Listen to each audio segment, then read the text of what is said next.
Hello everyone, and welcome back to the Mr. Bell.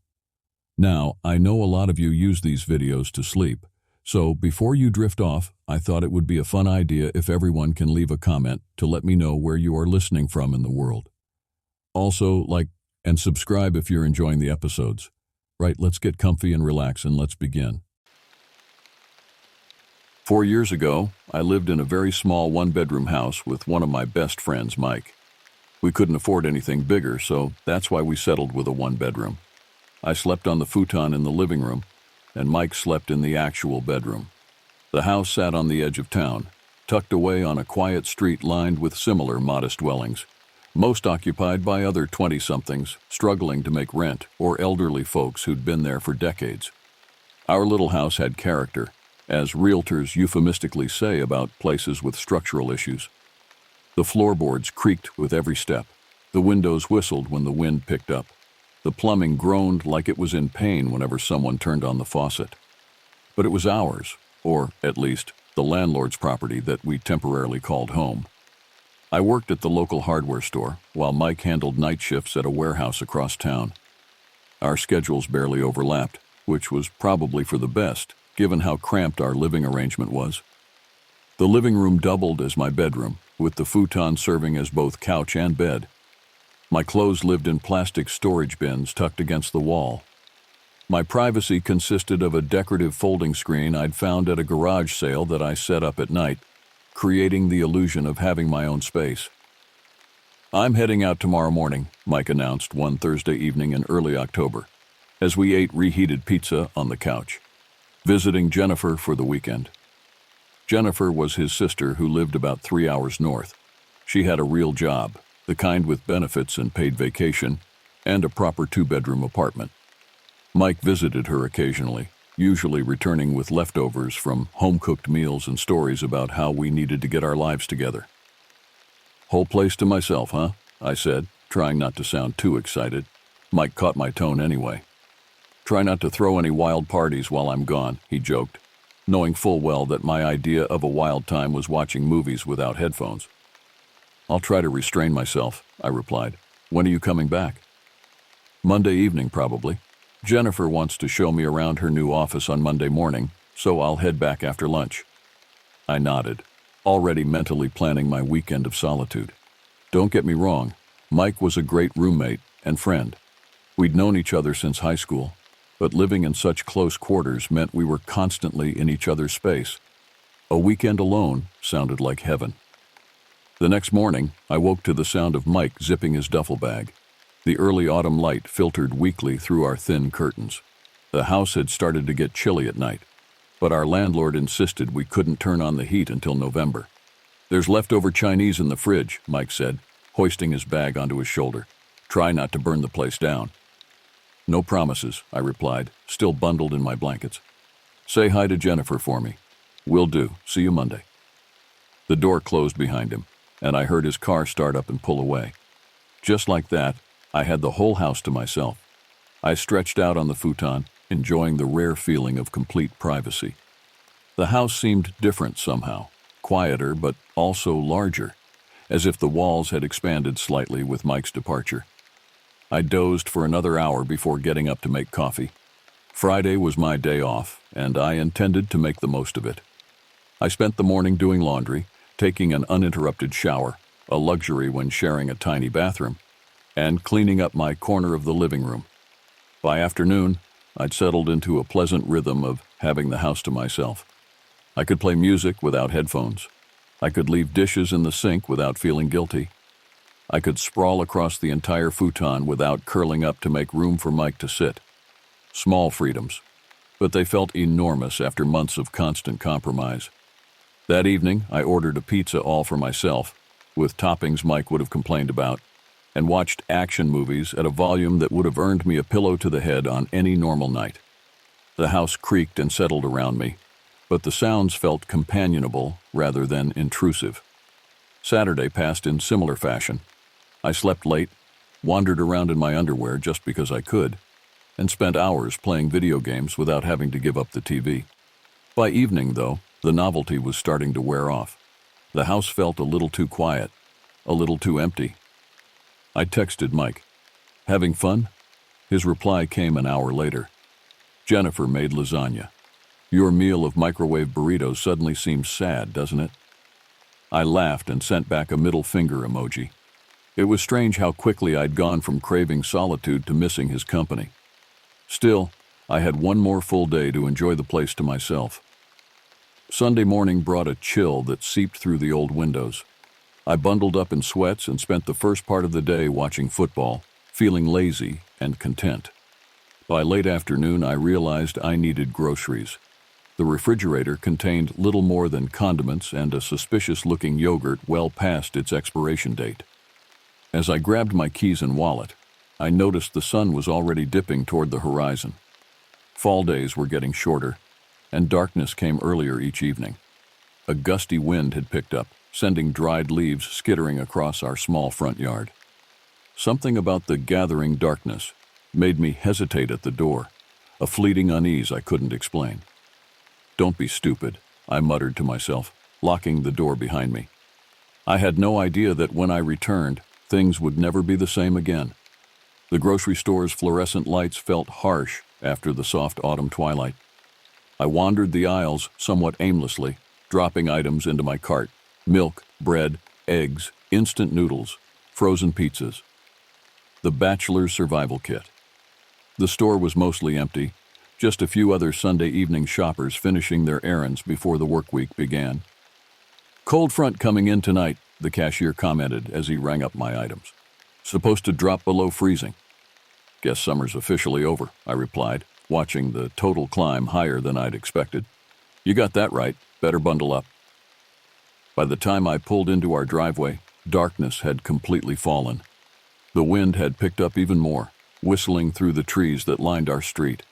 I struggled to balance the grocery bags while fumbling with my keys. Our porch light was dim and yellowed, casting more shadows than illumination. Finally inside, I set the bags on the kitchen counter and went back to close the door. As I turned the deadbolt, I paused. Something felt different. I couldn't place it exactly. The house was exactly as I'd left it. TV remote on the arm of the futon. My coffee mug still on the table. The pile of laundry I hadn't bothered to fold sitting in the basket. Maybe it was just the temperature. The house felt colder than when I'd left, despite having been gone less than an hour. I adjusted the thermostat, then remembered our landlord's rule about the heat. Instead, I grabbed a hoodie from my laundry pile and pulled it on. As I put away the groceries, I kept glancing over my shoulder, unable to shake the feeling that something was off. The house had always made noises, settling sounds, creaking pipes, the hum of the refrigerator. But tonight they seemed louder, more insistent. "Get it together," I muttered to myself. "It's just empty house syndrome."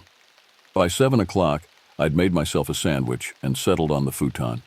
Given the unusual circumstance of having the place to myself for one more night, I decided to stay up a little later and watch a movie, something with lots of explosions to fill the silence. I scrolled through options, finally selecting an action thriller I'd been wanting to see. As the opening credits rolled, I sank deeper into the cushions, trying to ignore the occasional gusts of wind that made the windows rattle. An hour into the movie, just as the protagonist was about to confront the main villain, there was a quiet thump from down the hallway. I looked over, not seeing anything, and figured it was just the house settling. Old buildings made noises. That was normal. I turned back to the movie, but found myself straining to hear above the dialogue. For the next 30 minutes, there were no other sounds, so the thump was completely insignificant and had fully left my mind. The movie reached its climax, a convoluted sequence involving a high-speed chase and improbable stunts. I tried to lose myself in it, but kept finding my attention wandering.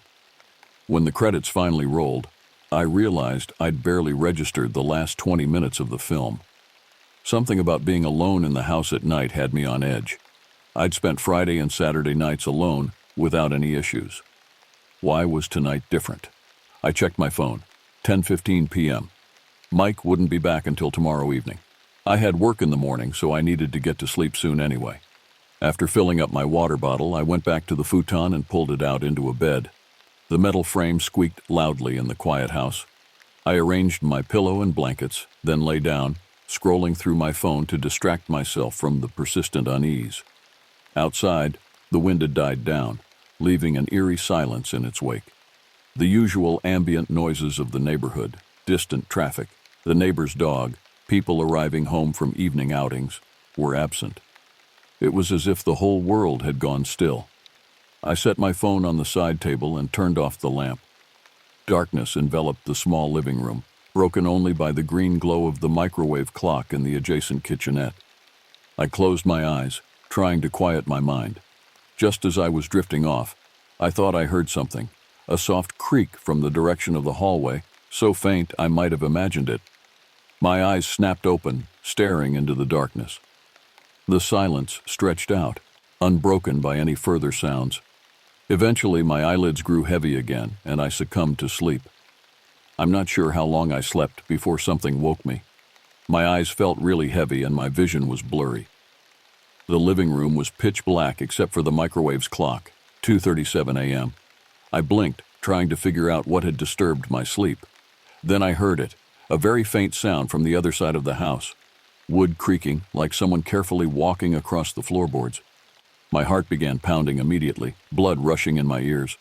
I sat perfectly still, straining to hear above my own breathing.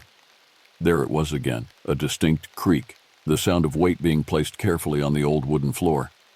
Mike wasn't due back until tomorrow. No one else had keys to our house.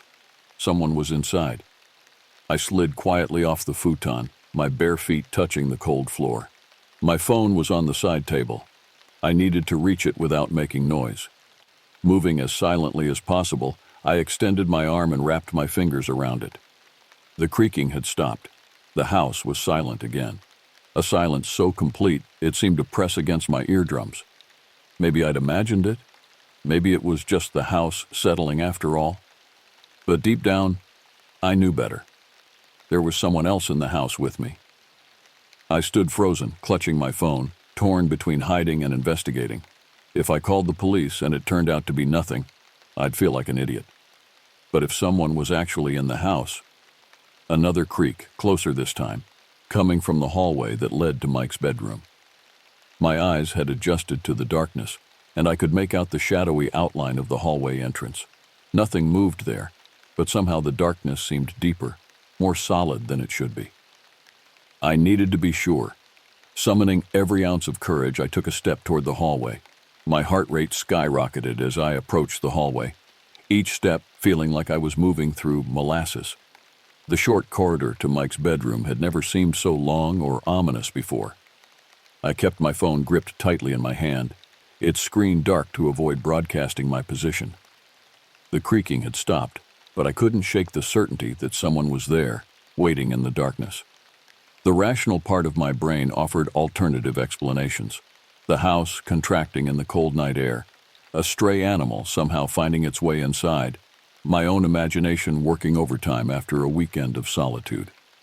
I reached the beginning of the hallway and paused, listening intently. Nothing. The silence was almost worse than the creaking. At least the sound had given me something to track. Now I was facing a void of information with nothing but my mounting fear to guide me. "Hello?" I called out weakly, immediately regretting it. If there was someone in the house, I'd just revealed my position and that I was awake. No response came, just the pressing silence. Taking a deep breath, I inched down the hallway, running my hand along the wall for guidance. The floorboards beneath my feet felt cool and seemed to amplify every slight movement. I tried to step where I knew the floor was less likely to creak, a skill developed over months of living in this old house. As I approached Mike's bedroom door at the end of the hallway, that feeling of wrongness intensified. The door was closed, which was normal when Mike wasn't home. What wasn't normal was the faint scent lingering in the air, something foreign to our usual household smells, something vaguely human but unfamiliar.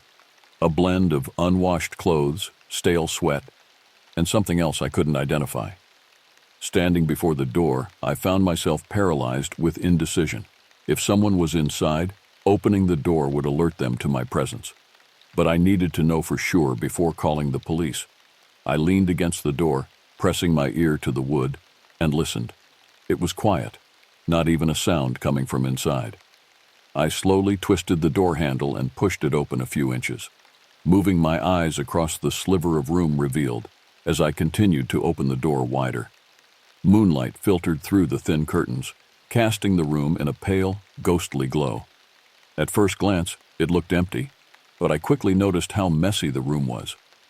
There were things scattered around all over the floor and bed, Mike's belongings strewn about in a way completely unlike his usual neat habits. Clothes pulled from his dresser, books knocked from shelves, the contents of his desk drawer emptied onto the floor. Confused, I took a step into the room and flicked on the light. The sudden brightness momentarily blinded me, and as my vision adjusted, movement caught the corner of my eye, a figure shifting away from the gap between the closet doors. Pure adrenaline surged through my body. I jumped backward out of the room and slammed the door shut, then ran to get my phone as I heard the closet door sliding open and heavy footsteps moving into the bedroom. My hands trembled so badly I could barely grip my phone. I fumbled with it, trying to unlock the screen to dial 911. Behind me, I heard the bedroom door opening, followed by deliberate footsteps coming down the hallway. I ran to the back door, glancing over my shoulder to see a large man emerging from the hallway. In that brief moment, I registered only vague details. Tall, bulky build, dark clothing, face partially obscured by what looked like a hood or mask. His presence seemed to fill the small living room, making the space I'd called home feel alien and threatening. I burst through the back door into the freezing night air, not bothering to close it behind me. Our backyard was small and opened onto a wooded area that separated our street from the next one over. I sprinted across the patchy grass, my bare feet stinging against the cold ground, expecting at any moment to hear pursuit. But the man didn't follow. I reached the tree line and ducked behind a thick trunk, gasping for breath, my trembling fingers finally managing to dial 911. 911, what's your emergency? The dispatcher's calm voice seemed surreal against the backdrop of my terror. Someone's in my house, I panted. There's an intruder in my house right now. Is the intruder still inside? Yes, I don't know. I ran out. He was hiding in my roommate's closet. The dispatcher took my address and assured me officers were being dispatched immediately. Are you in a safe location? She asked. I think so. I'm in the woods behind the house. Stay where you are. Do not re-enter the residence. Officers should arrive in approximately 5 minutes. Those 5 minutes stretched into an eternity. I stood shivering in the dark woods, scanning constantly between the trees and my house's back door, which remained open, spilling yellow light onto the yard. There was no sign of the intruder following me. Had he fled? Was he still inside? Was he circling around through the woods to find me? Every snapping twig or rustling leaf sent a fresh spike of fear through me.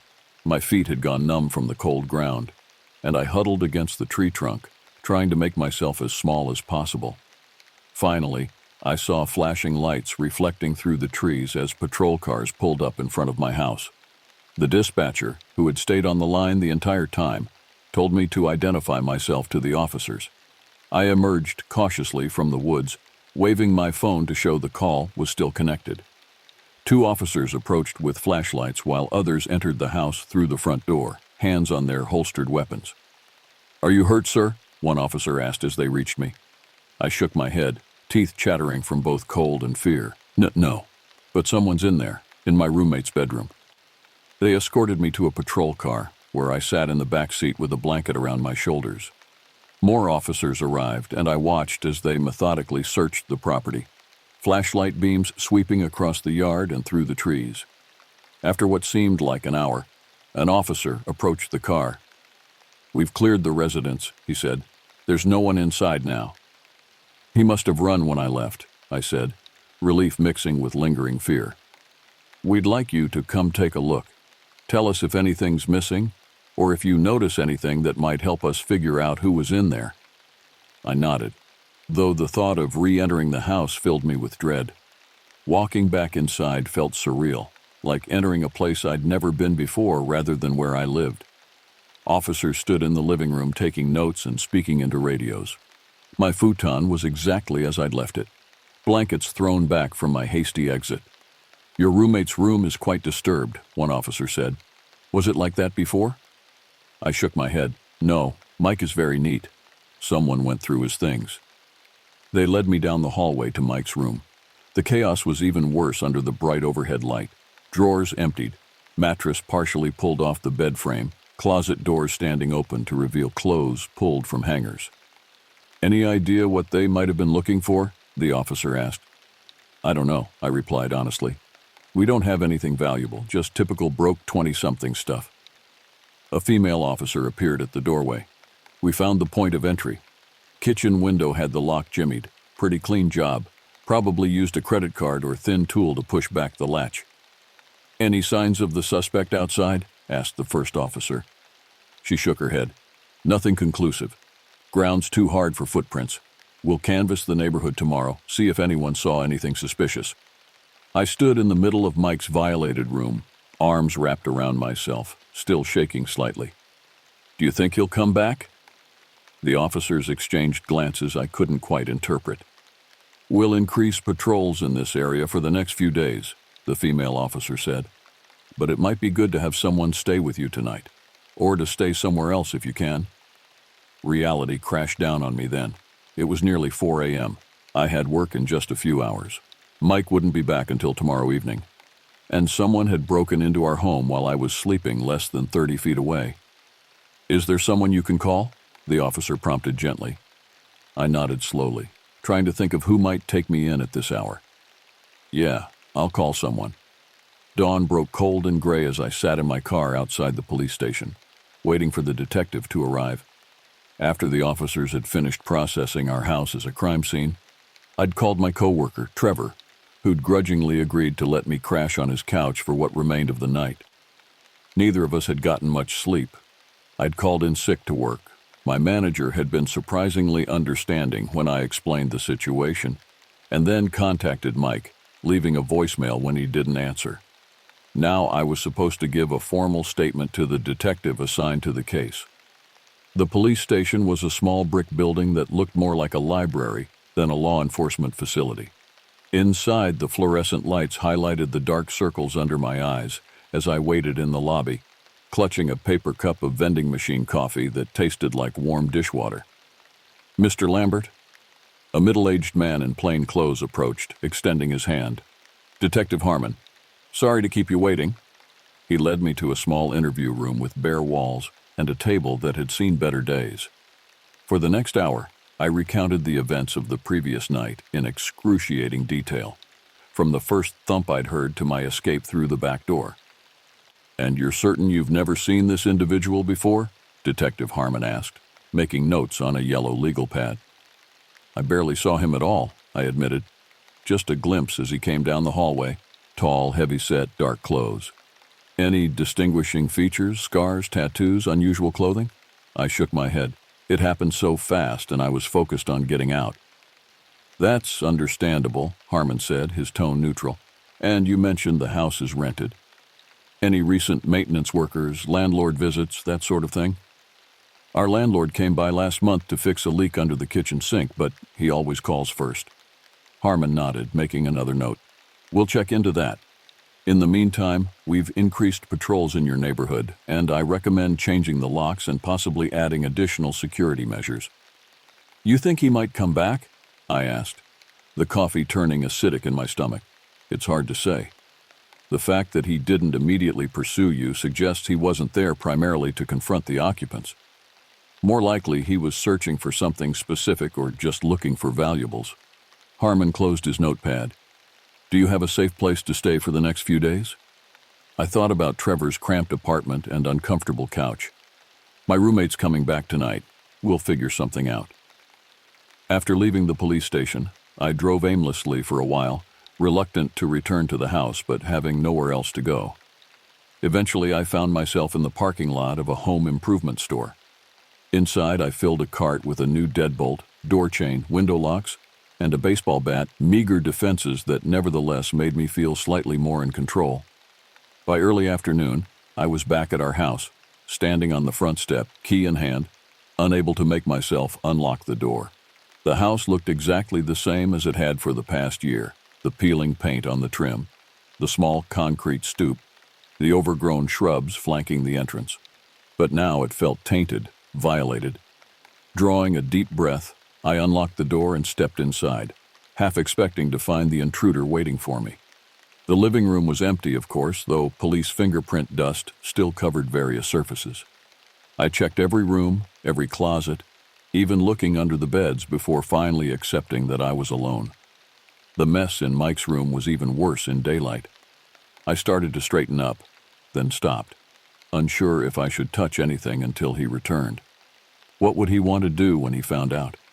Would he insist we move immediately? Would he blame me somehow for not preventing the break-in?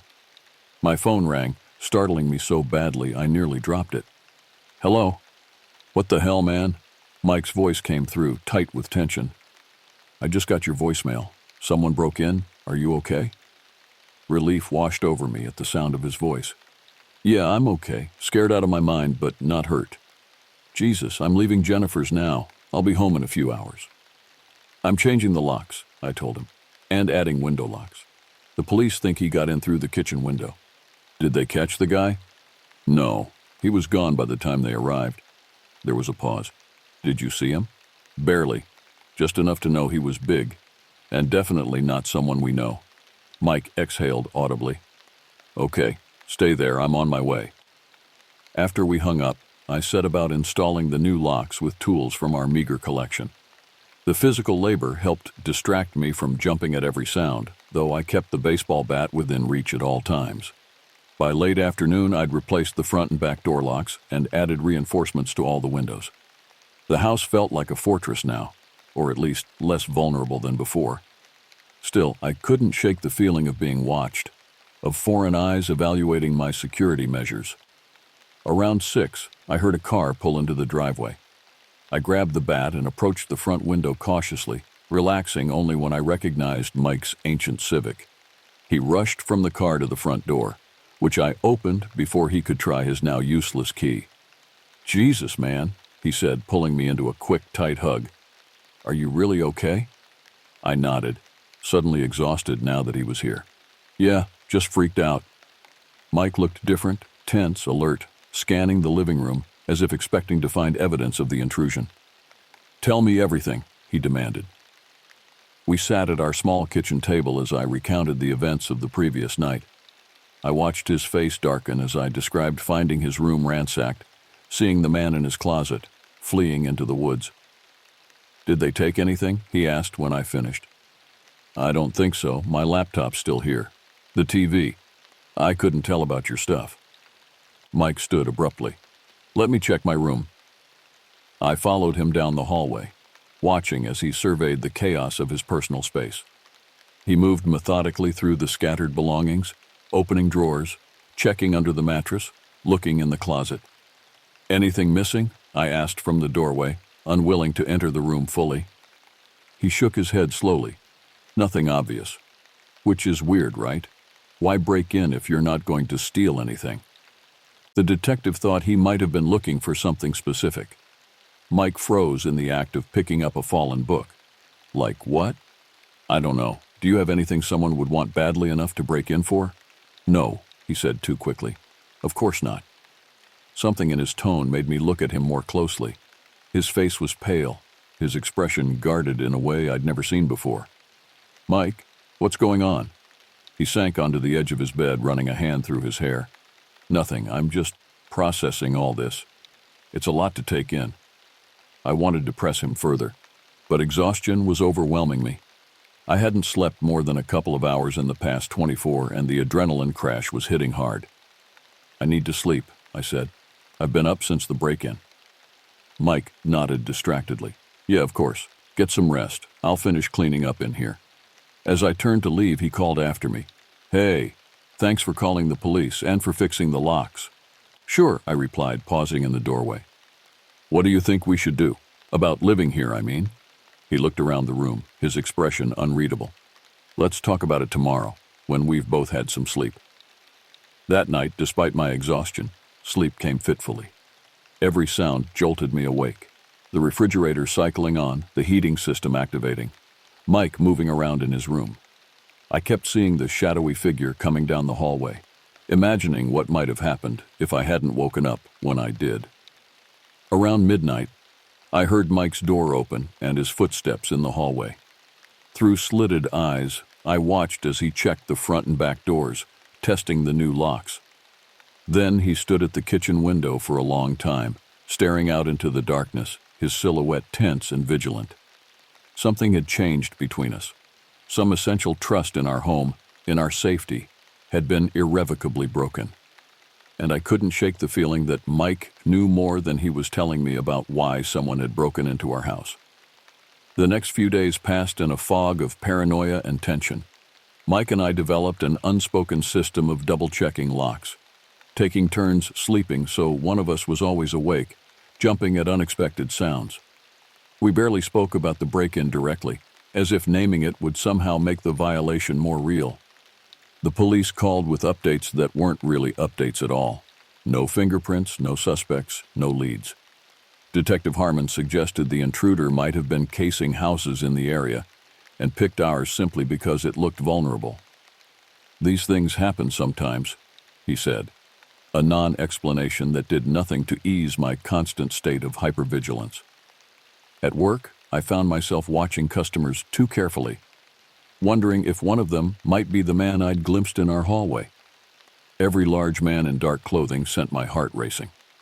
I started leaving early, driving circuitous routes home, checking the back seat of my car before getting in, behaviors I would have mocked just a week earlier. Mike seemed equally affected, though in different ways. He spent hours on his phone having hushed conversations I couldn't quite overhear. He rearranged his room multiple times, as if trying to erase any trace of the intruder's presence. And twice, I caught him staring at me with an odd, evaluating expression that disappeared the moment he realized I'd noticed. A week after the break-in, I came home from work to find Mike sitting at the kitchen table, a stack of printed papers in front of him. "What's that?" I asked, setting down my keys. "Apartment listings," he replied, sliding them toward me. "I think we need to move." Relief flooded through me. I'd been thinking the same thing, but hadn't wanted to be the one to suggest it. "Yeah?" He nodded, not quite meeting my eyes. "This place doesn't feel right anymore. And honestly, we should probably get separate places. This one-bedroom setup was always meant to be temporary." The suggestion caught me off guard. Mike and I had been friends for years, roommates for nearly 2. The idea of living alone, especially after what had happened, sent a spike of anxiety through me. "Is that what you want?" I asked carefully. He shrugged. "It makes sense, doesn't it? We're not college kids anymore. Time to grow up, get our own places." Something in his tone felt rehearsed, as if he'd practiced this conversation. "Did something happen?" I pressed. "Is this about the break-in?" Mike's expression hardened slightly. "Not everything is about that night. We were going to have to move on eventually." I sat down across from him, studying his face. "You've been acting weird ever since you got back. If there's something going on—" "There's nothing going on," he interrupted, his voice sharp. Then, more calmly, "Look, I just think it's time. For both of us. Don't you want your own space? A real bedroom instead of a futon in the living room?" Put that way, it was hard to argue. And maybe he was right. Maybe the break-in had simply accelerated a separation that was already inevitable. "Okay," I conceded. "Separate places it is." The next few weeks passed in a blur of apartment hunting, rental applications, and packing. We both found places across town from each other. Mike, in a modern complex with security cameras and a gated entrance. Me, in a converted loft above a bookstore that reminded me of apartments I'd seen in movies. On moving day, we worked mostly in silence, carrying boxes to our respective vehicles. Our meager, shared possessions were easily divided. Mike took the TV, I took the microwave, that sort of thing. It felt like the end of an era, the final chapter of our post-college transition into full adulthood. As I loaded the last of my boxes into my car, Mike approached, hands in his pockets. "So, this is it," he said awkwardly. "Guess so." He extended his hand, which seemed oddly formal after years of friendship.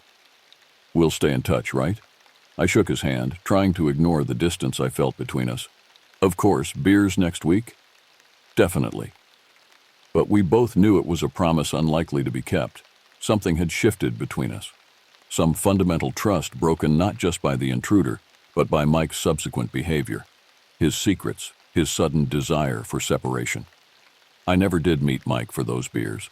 Our texts became less frequent, our interactions limited to occasional likes on social media. We drifted apart with surprising speed, as if our friendship had been tied specifically to that small one-bedroom house. My new apartment felt secure in ways our old place never had. Solid locks, neighbors close by, good lighting in the hallways. But for months, I continued to wake at small sounds in the night, heart pounding, certain someone was in my home. The police never found the intruder. The case file eventually joined countless others in whatever storage system housed unsolved minor crimes. Detective Harmon called once more, about a month after we moved, to ask if we'd remembered anything else that might help the investigation. We hadn't, and that was the end of it, officially. But unofficially, questions lingered. Why our house? Why Mike's room specifically? Why take nothing after going to the trouble of breaking in? Sometimes in my darker moments, I wondered if Mike had known something, if the break-in had been connected to him in ways he never shared with me.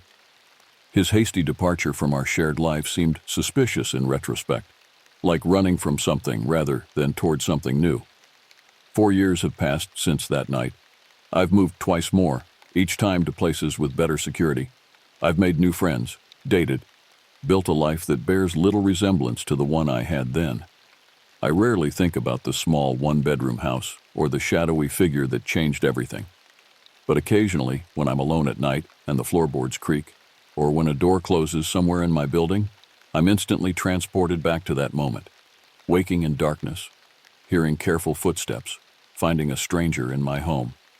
I saw Mike once, about a year ago, at a grocery store across town. He was in the produce section, examining avocados with intense concentration. I almost approached him, almost tapped his shoulder to say hello. But something held me back. Some instinct that warned me to leave the past undisturbed. He looked up suddenly, as if sensing my presence, and our eyes met briefly across the display of fruit. For a moment, I thought I saw recognition, perhaps even a hint of the old friendship. Then his expression changed to something guarded, something that might have been fear, and he abandoned his shopping cart, walking swiftly toward the exit. I didn't follow him. Whatever secrets he carried weren't mine to uncover. We had both moved on from that night, in our separate ways, carrying separate pieces of a story neither of us fully understood. Sometimes I still wonder about the man in the closet, who he was, what he wanted, where he is now. I wonder if he thinks about us too, the young men whose sense of safety he shattered with his presence. But mostly, I've accepted that some questions have no answers. Some stories have no neat conclusions. All we can do is change the locks, move on, and hope that the footsteps we hear in the night are just the house settling, just the wind, just our imagination. Hopefully, to never encounter that man again.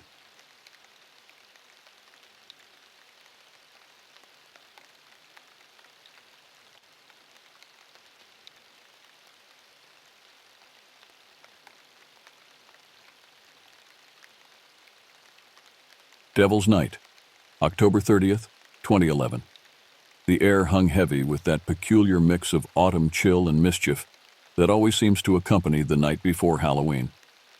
I was 22 then, still young enough to crave the thrill of fear, but old enough to know better. The streetlights flickered as we cruised through town in my boyfriend's beat-up Chevy, the radio playing something low and bass-heavy that I can't remember now. "What's the plan tonight?" I asked, glancing at my boyfriend in the driver's seat. I'll call him Mark, tall with dark hair that fell across his eyes and a smile that had convinced me to do questionable things more than once. "No clue," Mark replied, tapping his fingers against the steering wheel. "Jason's got some ideas, though. Right, man?" Jason sat in the back, lankier than Mark, with a perpetual 5 o'clock shadow and eyes that always seemed to be looking for trouble. "Devil's Night means we gotta do something worthy of the occasion," he said, leaning forward between the front seats. "Something that'll give us a story to tell." I turned to face him. "Like what?" "Ghost hunting," Jason said without hesitation. "It's practically obligatory tonight." The car rumbled beneath us as Mark took a turn too fast. "Where, though?" The old cemetery is played out and the abandoned house on Maple got demolished last spring. Jason's face lit up with that look I'd come to recognize, the one that preceded his worst ideas. The old TB hospital in Riverview. That place is legendary. My pulse quickened. I'd heard rumors about that place since high school. Originally built in the 1920s as a tuberculosis sanatorium, it had later been converted to a state psychiatric hospital before being abandoned in the 1980s. The stories that came out of there weren't pretty. Experimental treatments, patient abuse, mysterious deaths. Is it even accessible? I asked, already knowing I was going to go along with this, despite the warning bells in my head. There's always a way in, Jason assured me, his confidence never wavering. My cousin went last year, said it was the creepiest place he'd ever been. Mark glanced at me, eyebrows raised in question. You up for it? We can do something else if you want. I hesitated, my rational mind battling against my curiosity. The idea of walking through those abandoned halls where so much suffering had occurred both terrified and fascinated me. I'd always been drawn to dark history, to places where the veil between past and present, between life and whatever comes after, seemed thinnest. Let's do it, I said finally, ignoring the slight tremor in my voice. Mark smiled, that reckless grin I couldn't resist, and made a sharp U-turn toward the highway that led to Riverview. Jason whooped from the back seat, already pulling up directions on his phone. The 20-minute drive gave me time to contemplate what we were about to do. Breaking and entering wasn't exactly how I'd planned to spend my evening, but the prospect of exploring a piece of forgotten history outweighed my concerns about legality. Besides, no one seemed to care about the old hospital anymore. It had sat abandoned for decades, a decaying monument to outdated medical practices and forgotten patients. My cousin said there are still medical records scattered everywhere, Jason was saying as we exited the highway. And equipment too. Like they just locked the doors one day and never came back. That can't be right, I argued, though uncertainty crept into my voice. Wouldn't they have cleared everything out? Jason shrugged. Guess we'll find out. The roads narrowed as we entered Riverview, streetlights becoming more sparse. Old Victorian houses stood like silent sentinels along tree-lined streets, their windows dark except for the occasional glow of a television or lamp. The small downtown area was nearly deserted, just a few people smoking outside the local bar, and a police car parked outside the 24-hour diner. We should park somewhere inconspicuous, Mark said, slowing the car. Don't want to make it obvious we're heading to the hospital. The bar, Jason suggested. No one will question a car parked outside a bar on Devil's Night. Mark nodded and pulled into the gravel lot behind O'Malley's, killing the engine. The sudden silence pressed in around us, broken only by the distant thump of music from inside the bar and the occasional car passing on the main road. Everyone got their phones? Mark asked, checking his pocket for his own. And flashlights? Jason produced a small but powerful LED flashlight from his jacket. I had my phone and a small pen light I kept on my keychain. Not ideal, but better than nothing. We stepped out of the car, the cold October air immediately biting at my exposed skin. I zipped my jacket higher and pulled my beanie down over my ears as we started walking toward the edge of town where the hospital waited. The first glimpse of it sent a chill through me that had nothing to do with the temperature. It stood on a hill about a quarter-mile from the last residential street, surrounded by overgrown grounds that had once been meticulously maintained. Even from a distance, the Gothic Revival architecture loomed imposingly against the night sky. 4 stories of red brick, arched windows, and ornate stone trim, all crowned with a central tower that rose another 20 feet above the main structure. Holy shit, I whispered. Told you it was impressive, Jason said, a note of pride in his voice, as if he'd built the place himself. Mark squeezed my hand. We don't have to do this. But I couldn't turn back now. The hospital had already cast its spell on me, drawing me in with its dark history and forgotten secrets.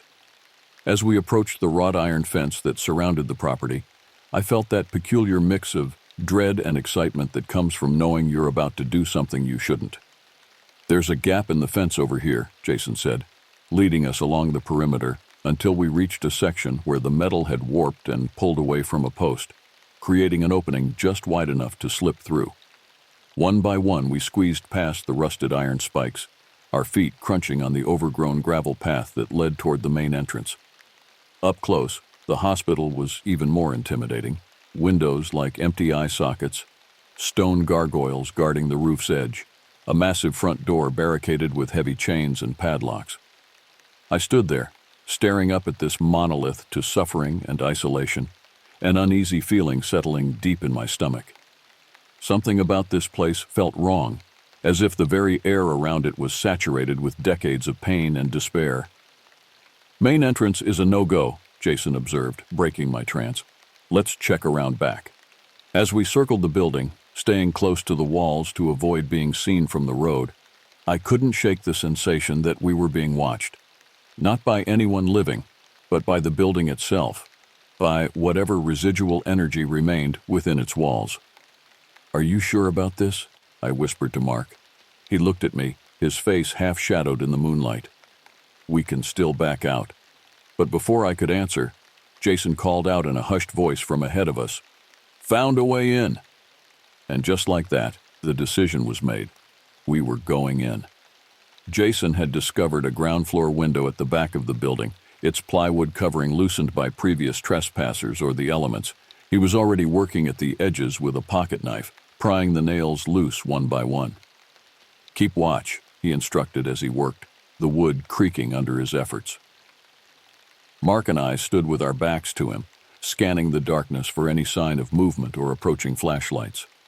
The hospital grounds stretched out before us, overgrown and wild, the few remaining pathway lights long since shattered or burned out.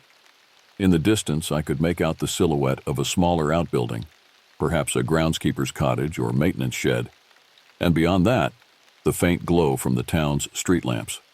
"Almost got it," Jason grunted, and I turned to see him pull the plywood panel away from the window frame, revealing a darkness deeper than the night around us. "Ladies first," Jason suggested with a grin. "Not a chance," Mark replied before I could. "I'll go in first, make sure it's safe." Mark approached the window, shining his flashlight into the opening. The beam revealed a drop of about 3 feet to a tiled floor, with dust and debris scattered across the surface. He hoisted himself up onto the windowsill, legs dangling into the darkness for a moment before he pushed himself forward and dropped down with a soft thud. "Clear," his voice echoed from inside. "Watch your step, though. There's broken glass." I went next, Mark's hands reaching up to steady me as I lowered myself into the hospital. The moment my feet touched the floor, an inexplicable wave of uneasiness washed over me, a visceral response so strong it nearly made me climb back out. The air inside was stale and damp, carrying the unmistakable smell of mold, rotting wood, and something else, something metallic and vaguely clinical that made me think of old blood and antiseptic. "You okay?" Mark asked, noticing my expression. I nodded, not trusting my voice as I moved away from the window to make room for Jason. Jason's entrance was where everything started to go wrong. As he swung his legs through the window and prepared to drop down, something caught, his foot or his pant leg, and he twisted awkwardly, landing with a sickening sound and a sharp cry of pain. "Fuck," he hissed, immediately grabbing his knee. "Shit, shit, shit." Mark rushed to his side, helping him to a seated position against the wall. "What happened? Can you move it?" Jason grimaced, slowly extending his leg and then bending it again. "It's not broken, but damn, I twisted it good." He tried to stand, using Mark's shoulder for support, and managed to get upright, though he kept his weight off the injured leg. "Maybe we should go back," I suggested, that uneasy feeling intensifying. "This place isn't going anywhere. We can come back another time." "No way," Jason insisted, his face pale in the beam of Mark's flashlight. "I've been wanting to check this place out for years. I'm not missing the chance because of a stupid knee." Mark looked at me, his expression asking what I wanted to do. I hesitated, caught between concern for Jason and my own growing sense that we shouldn't be here. Yet that same sense made me reluctant to split up, to leave one of us alone outside while the others explored. "Can you walk?" I asked Jason. He took a tentative step, wincing but remaining upright. "Yeah, just have to take it slow. I'll be fine." While Mark talked quietly with Jason, assessing whether we should continue, I took the opportunity to examine our surroundings. We had entered what appeared to be a large reception area, with a high ceiling and grand proportions despite its state of decay. Rows of chairs were stacked along the walls, pushed there during some long-ago cleaning effort that was never completed. Dust covered everything, thick enough in places to show footprints from previous explorers.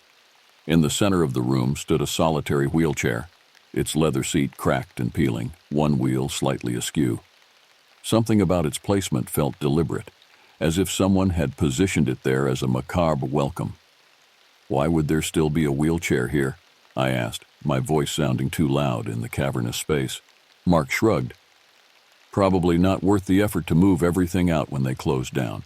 Or maybe someone brought it in later." "Later? Who would bring a wheelchair here? Other explorers? Teenagers playing pranks? Who knows?" Jason had recovered enough to start hobbling forward. "Let's go deeper. There's supposed to be patient wards, treatment rooms, all kinds of stuff." I followed reluctantly, stepping carefully around debris and keeping close to Mark's stronger flashlight beam. We moved through a set of double doors into a long corridor lined with smaller rooms on both sides.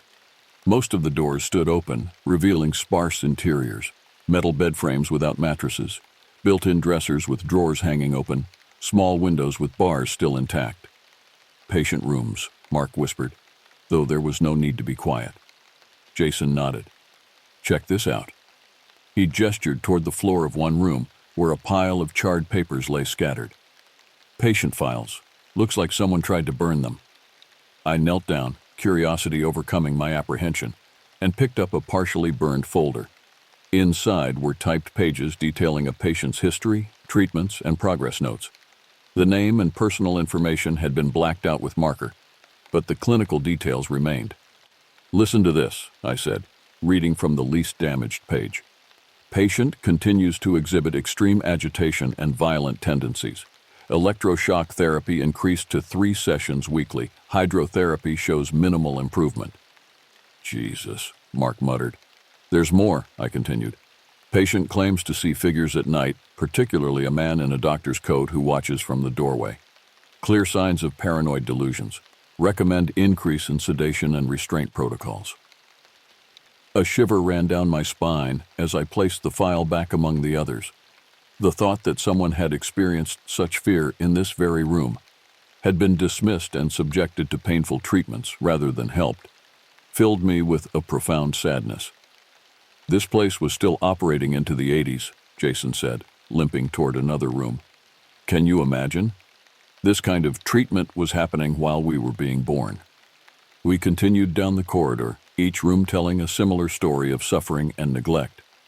Some contained more personal items, a hairbrush with strands still caught in the bristles, a tattered paperback book, a small stuffed animal hidden in the back of a drawer, abandoned remnants of lives that had passed through these halls.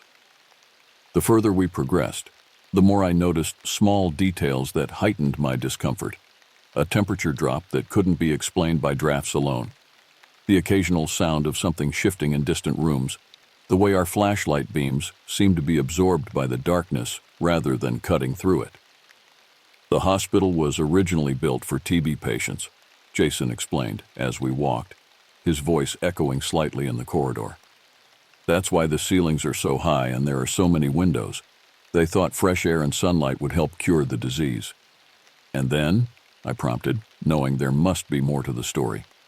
"When antibiotics made TB hospitals obsolete, the state took it over in the 50s and converted it to a psychiatric facility. That's when the real horror stories started." Jason paused at an intersection of hallways, considering which way to go.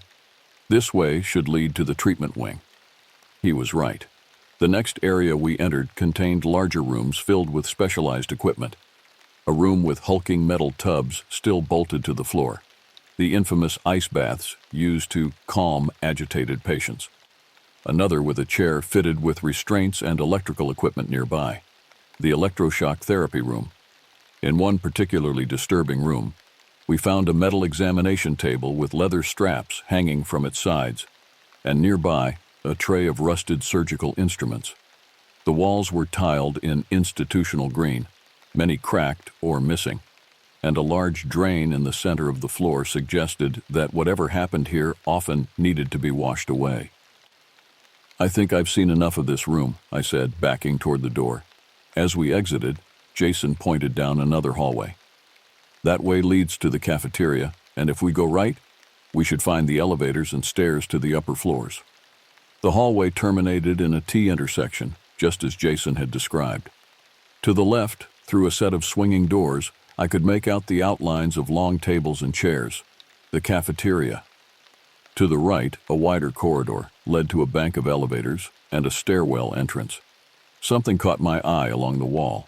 A dusty chalkboard, perhaps from when the hospital had educational programs for longer-term patients. Without thinking, I picked up a stub of chalk from the metal tray and wrote my name in large letters. As soon as I finished the final letter, I felt a shift in the air, subtle but unmistakable, like the change in pressure before a storm. I turned back toward the guys, who had continued a few steps ahead. "Did you feel that?" I asked. Mark looked back at me, brow furrowed. "Feel what?" Before I could answer, I noticed something that shouldn't have been possible. Above the elevator doors, an emergency exit sign had illuminated, casting a faint red glow over the corridor. And inside the elevator shaft, visible through the open doors where the car sat at the bottom level, small emergency lights glowed along the walls. "The lights," I whispered, pointing. "They're on." "That's not possible," Mark said, moving closer to examine them. "This place hasn't had power in decades." Jason limped over to join us, his face ghostly in the red glow from the exit sign. "Maybe they're on a separate emergency system, battery backup or something?" "For 30 years?" I countered, my voice rising with fear. "No battery lasts that long." And then, as if responding to our discussion, lights began to flicker on throughout the wing we'd just explored. Distant at first, then closer, moving toward us like someone was walking through the building, flipping switches as they went. "We need to hide," Mark said urgently, grabbing my arm. "Now!" The sudden illumination of the long-abandoned hospital sent us into a panic. From outside, a beam of light swept across the windows, momentarily blinding us as it penetrated the dusty glass. "Cops," Jason hissed, already hobbling toward an alcove. "We're busted if they catch us." We scattered in an instant, driven by primal fear and the very real threat of trespassing charges. Mark ducked left behind a pile of overturned cafeteria tables. Jason squeezed himself into a narrow space between a filing cabinet and the wall to my right. I pressed myself against the wall directly beside the open elevator shaft, trying to make myself as small as possible. My heart hammered in my chest, each beat reverberating through my body with such force I was certain anyone within 20 feet could hear it. The flashlight outside continued its methodical sweep of the building, creating moving shadows across the walls and ceiling as it passed each window. We remained frozen in our hiding spots as minutes crawled by. 10 minutes, 20. The light outside maintained its relentless pattern, appearing at one window, disappearing, then reappearing at the next in a clockwise circuit around the building. That's when I began to notice the other sounds. At first, I thought it was just my imagination, my fear-heightened senses interpreting the normal creaks and groans of an old building as something more. But as I listened, the sounds became more distinct, more purposeful. Footsteps on the floor above us, slow and deliberate. The scrape of furniture being moved in distant rooms, doors opening and closing throughout the building. Mark caught my eye from his hiding place and mouthed, "Do you hear that?" I nodded, a cold sweat breaking out across my skin despite the chill in the air. The sounds grew closer, footsteps in the hallway we had just explored, moving toward our position. Not the heavy tread of police boots, but softer, more measured steps, like someone wearing hospital shoes on the tiled floor. I held my breath as the footsteps approached the intersection where we were hiding. In the dim red glow from the exit sign, I could see the terror etched on Mark's face, mirroring my own. Jason had pressed himself so hard against the wall he seemed to be trying to disappear into it. The footsteps stopped just before reaching the intersection. A door creaked open, the same door to the electroshock therapy room we had explored earlier. Then came a sound that turned my blood to ice, the distinct hum of electrical equipment powering up, followed by a series of clicks as switches were flipped. "That's impossible," I thought frantically. There's no power. The building is abandoned. Yet the evidence of my senses contradicted what I knew to be true. The exit sign still glowed red above me. The emergency lights in the elevator shaft cast ghostly shadows across the floor. And now, from down the hall, came the unmistakable sound of electrical current. More footsteps joined the first set. Multiple people now, moving through the building with purpose. Above us, something heavy dragged across the floor, as if a bed or table was being repositioned. From somewhere deeper in the building came a sound that might have been human. A moan, low and filled with pain. I wanted to run, to grab Mark and Jason and flee this cursed place. But the sweeping light outside reminded me that escape wasn't an option. We were trapped between whatever prowled the halls inside and the authorities outside. The minutes stretched into an agonizing half-hour. My legs cramped from maintaining my position, but I dared not move. The activity around us continued unabated. A hospital seemingly returned to life, populated by invisible staff going about their grim business. Then came a moment that would be forever burned into my memory. As the exterior light made another sweep past the windows, illuminating the corridor momentarily, I glanced toward the hallway we had explored earlier. A figure stepped into view at the far end, a man in a white coat, his posture straight and professional. In the brief moment before the light passed, I could make out the outline of a stethoscope around his neck and what appeared to be a patient chart in his hand. I blinked, certain my mind was playing tricks on me. But when the light swept back, he was closer, moving purposefully down the hall toward our position. With each pass of the light, he advanced, his features becoming more distinct. A man in his 50s with silver-streaked dark hair, wire-rimmed glasses, and a stern expression. On the final sweep before he would reach the intersection where we hid, our eyes met. His face registered surprise, then what I can only describe as fury. He raised his arms in an aggressive gesture, and then, as the light moved on and plunged the corridor back into relative darkness, he turned and walked away, disappearing down the hall we had come from. "Did you see that?" I whispered urgently to Mark, no longer caring about being quiet. Mark shook his head, his eyes wide with confusion. "See what?" "The doctor. He was right there. He looked right at me." "There was no doctor," Mark replied, his voice trembling. "I was looking at the same spot. There was nothing there." I turned to Jason, desperate for confirmation. "Jason, did you see him?" Jason's face was pale, his expression haunted. "I didn't see anyone, but I felt something walk past me. Cold, like walking through a freezer." A rising sense of panic threatened to overwhelm me. Had I hallucinated the doctor? But he had seemed so real, so solid. The way he had reacted to seeing me, the anger in his eyes.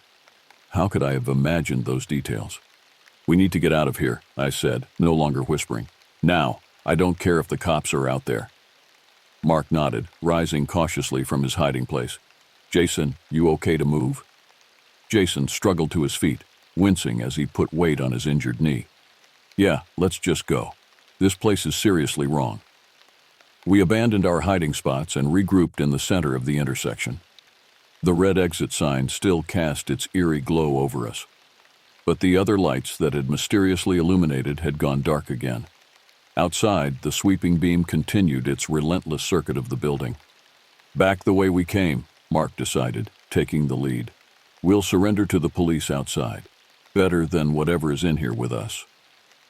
We retraced our steps down the long corridor, moving as quickly as Jason's injury would allow.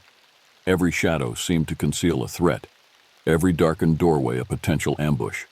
The sounds continued around us, footsteps keeping pace behind us, doors opening and closing in our wake, whispers just at the edge of hearing. As we passed the treatment rooms, I glanced inside the electroshock therapy room. In the brief flash of my flashlight beam, I could have sworn I saw a figure strapped to the chair, body arching in silent agony as current flowed through it. I looked away immediately, afraid that a longer look would confirm what my peripheral vision had glimpsed. The reception area where we had entered appeared ahead, moonlight filtering through the window creating silver squares on the dusty floor. The wheelchair that had seemed so ominously placed earlier was no longer in the center of the room. It now sat directly in front of our exit window, as if positioned to block our escape. "Did one of you move that?" I asked, my voice barely audible. Both Mark and Jason shook their heads, their expressions confirming my fear. None of us had touched it. Mark approached cautiously and pushed the wheelchair aside, the rusted wheels squeaking in protest. The sound echoed through the reception area, unnaturally loud in the tense silence. "I'll go first," Mark whispered, already climbing onto the windowsill. "Then help Jason through, since his knee is messed up. You come last." I nodded, keeping my flashlight trained on the doorway through which we had just come, half expecting to see the doctor's figure materialize there. Mark slipped through the window and dropped to the ground outside. I heard his feet crunch on the gravel, then his hands appeared at the window edge, ready to help Jason. "Come on," I urged Jason, supporting him as he awkwardly raised himself onto the windowsill. Jason grunted with pain as he maneuvered his injured leg through the opening. With Mark pulling from outside and me pushing from within, we managed to get him through the window and safely to the ground. Only then did I allow myself to look back at the hospital's interior one last time. The beam of my flashlight caught something moving at the far end of the reception area, a white coat disappearing through a doorway, there and gone so quickly I might have imagined it. "Hurry up," Mark hissed from outside. I didn't need to be told twice. I scrambled onto the windowsill and was halfway through when I felt something cold brush against my ankle, fingers, or what felt like fingers, gripping briefly before letting go. I jerked my leg violently, tumbling through the window and landing hard on the gravel outside. Mark helped me to my feet, his face a mask of concern. "Are you okay? What happened?"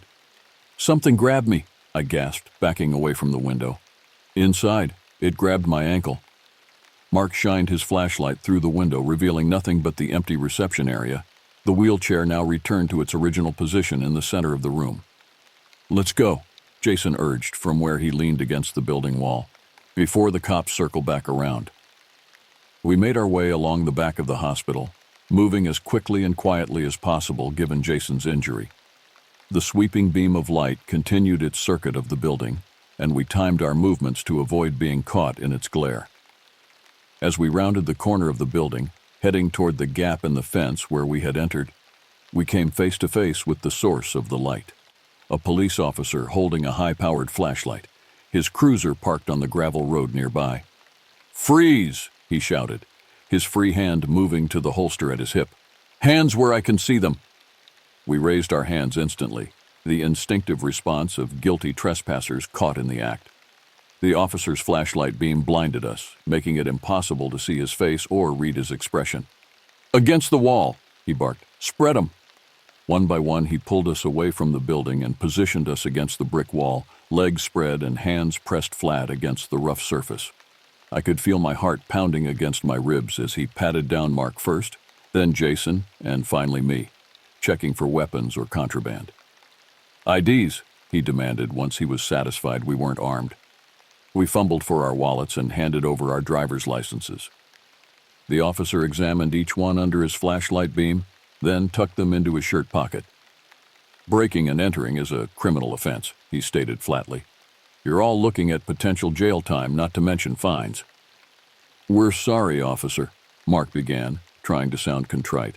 "We were just—" "Save it," the officer cut him off. "I've heard every excuse in the book from kids like you. What's wrong with your leg?" he asked Jason. "Twisted my knee climbing in," Jason admitted. "It's nothing serious." The officer grunted, seemingly unsurprised. "Anyone else in there with you?" "No, sir," I replied quickly. "It's just us." The officer's flashlight beam moved back to my face, making me squint. "You sure about that? Because we've been getting calls all night about activity in that building. Lights going on and off, shadows moving past windows. We've been circling the building for the past hour and kept seeing people inside." A cold shiver ran down my spine at his words. That was us, moving around with our flashlights," I lied, though my voice betrayed my uncertainty. "Is that so?"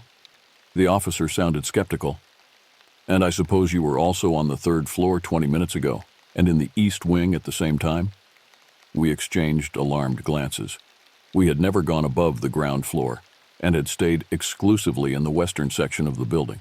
"No," Mark admitted slowly. We stuck to the ground floor, just the main reception area and the first hallway.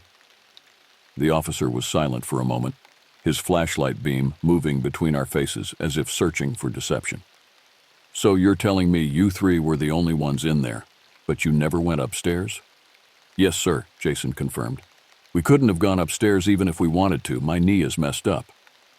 Something in the officer's demeanor changed, a subtle shift from stern authority to something closer to concern. Turn around, all of you.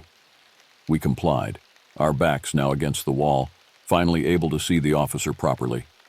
He was older than I'd expected, probably in his 50s, with a weathered face and gray hair visible beneath his cap. His name badge read Sullivan. You kids have no idea what you've been messing with, Officer Sullivan said, his voice quieter now. This place isn't just some abandoned building for your Halloween thrills. There's a reason it's boarded up, a reason no one has torn it down despite years of proposals. What reason is that? I found myself asking. Sullivan's gaze moved to the upper windows of the hospital, then back to us. Let's just say this place has a history that didn't end when they closed the doors. I've been responding to calls here for 25 years, and I've seen things I can't explain. Things that made me request never to be assigned here alone. A chill that had nothing to do with the October night ran through me. What kinds of things? Figures in the windows, lights that couldn't possibly be working, sounds coming from inside when the building was securely locked. Sullivan paused, seeming to debate whether to continue. About 15 years ago, my partner and I responded to a call similar to tonight's. We found a group of college kids who'd broken in on a dare. One of them was catatonic when we found him, just staring at nothing, completely unresponsive. He spent 6 months in psychiatric care afterward, and to this day, he won't talk about what he saw inside. The three of us exchanged uneasy glances, the officer's words confirming our own terrifying experience. Officer, I began hesitantly, when we were in there, we heard noises, like people moving around, doors opening and closing. And I saw someone, a doctor in a white coat. He looked right at me. Sullivan's expression remained neutral, but something flickered in his eyes. Recognition, perhaps, or confirmation of a long-held belief. You're not the first to report that. The doctor is a common sighting, usually on the ground floor near the old treatment rooms. Who is he? Mark asked, his skepticism fading in the face of the officer's matter-of-fact confirmation. Dr. Mendel, according to hospital records. He was the chief psychiatrist from 1962 until his death in 1978. His methods were controversial, even for that time. After he died, there were investigations, former patients coming forward with stories of abuse, experimental treatments without consent. Nothing was ever proven conclusively, but the hospital's reputation never recovered. It closed 5 years later. He looked so real, I whispered. Not like a ghost from a movie, not transparent or floating. He was just there. The stronger the emotion at death, the stronger the impression left behind, Sullivan said, his tone suggesting he'd given this considerable thought over the years. And from what I've read about Dr. Mendel, he was not a man who would have accepted death easily. Jason shifted uncomfortably, wincing as he adjusted his weight off his injured knee. So what happens now? Are you arresting us?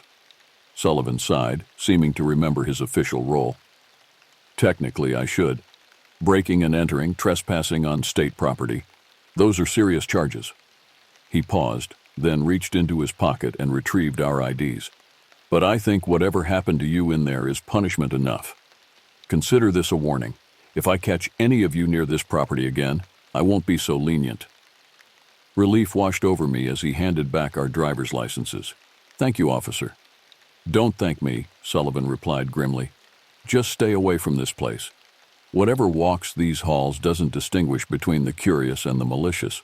It just knows you don't belong here. He escorted us to the gap in the fence, watching as we squeezed through one by one. Your car at O'Malley's?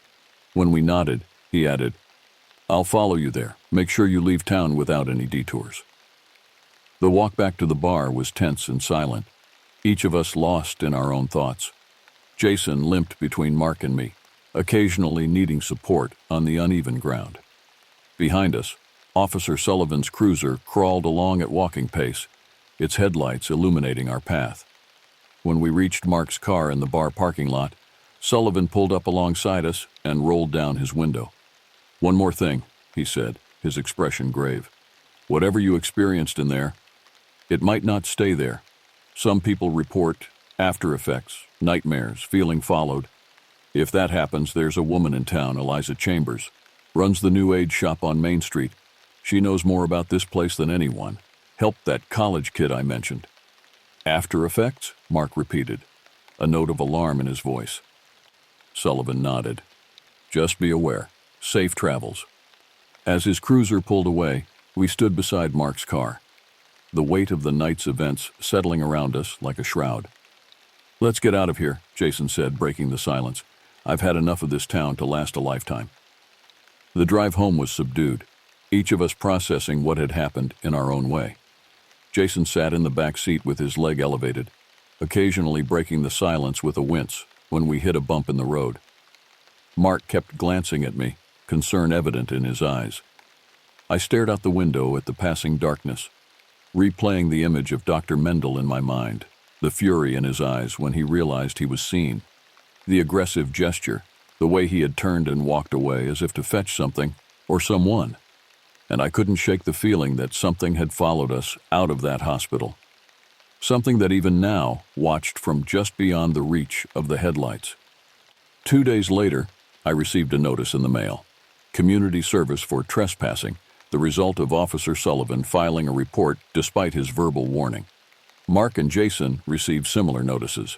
We had gotten off lightly, all things considered. But as the days turned into weeks, I began to wonder if our punishment had truly ended when we left the hospital grounds. The nightmares started 3 days after our visit. Vivid dreams of endless hospital corridors, of being strapped to cold metal tables while figures in white coats loomed over me with instruments I couldn't identify. I would wake gasping for breath, the phantom sensation of icy hands on my skin lingering into wakefulness. And sometimes, in the liminal space between sleeping and waking, I would see him, Dr. Mendel, standing in the corner of my bedroom, watching with cold calculation, clipboard in hand, as if I were just another subject for his experiments. The human mind has remarkable defense mechanisms.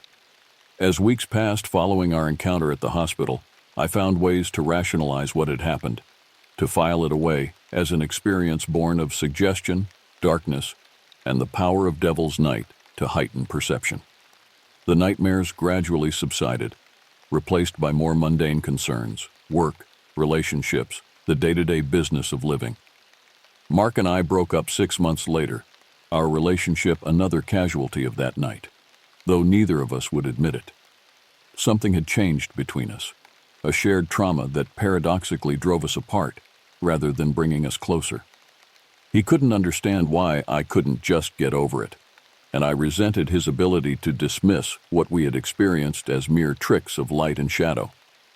Jason moved away the following year, taking a job in another state. Before he left, he confided that he'd been to see Eliza Chambers, the woman Officer Sullivan had mentioned. She had performed some kind of cleansing ritual that Jason claimed had helped with his own nightmares. I nodded and wished him well, but didn't ask for Eliza's contact information. By then, I had convinced myself I was fine. Life moved on. I finished college, started a career, dated other people. The hospital became a story I occasionally told at parties when the conversation turned to supernatural experiences, though I edited out the more disturbing details, presenting it as a spooky adventure rather than the profoundly unsettling event it had been.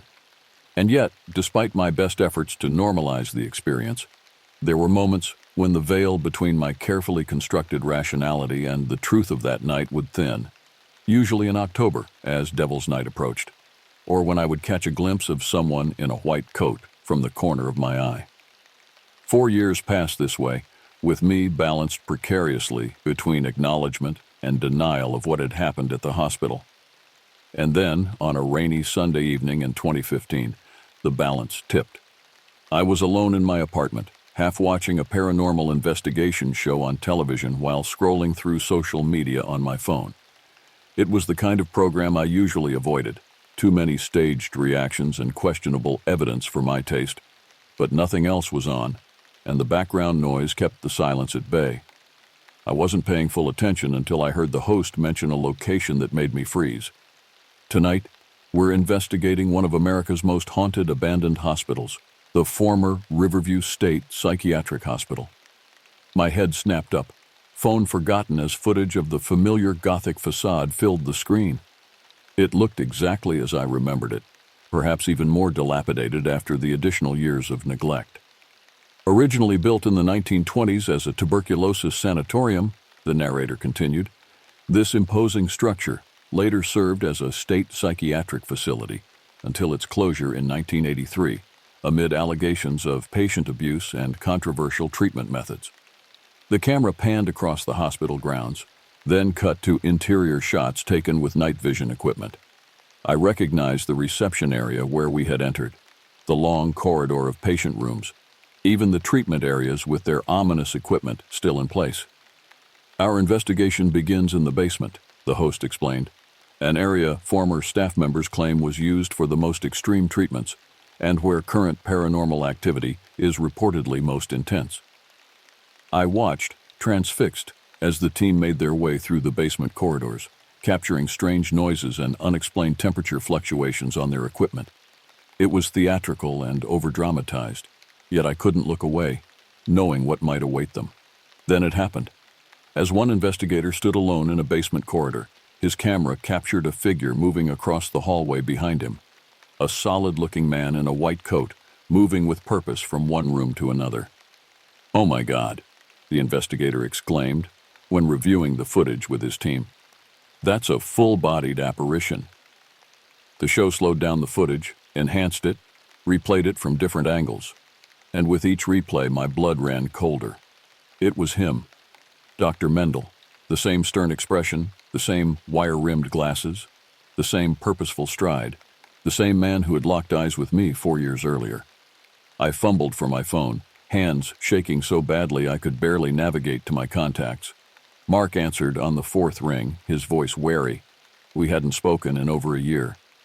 "Turn on channel 11, I said without preamble. "Now." "What? Why?" "Just do it, please." I heard shuffling on his end, then the sound of a TV turning on. "The ghost hunting show? Since when are you into this fake—" "Just watch," I interrupted. "They're at the hospital, our hospital." Silence as he processed this, then, "I'll call you back in 5 minutes. Those 5 minutes stretched interminably as I continued watching the show, my entire body tense.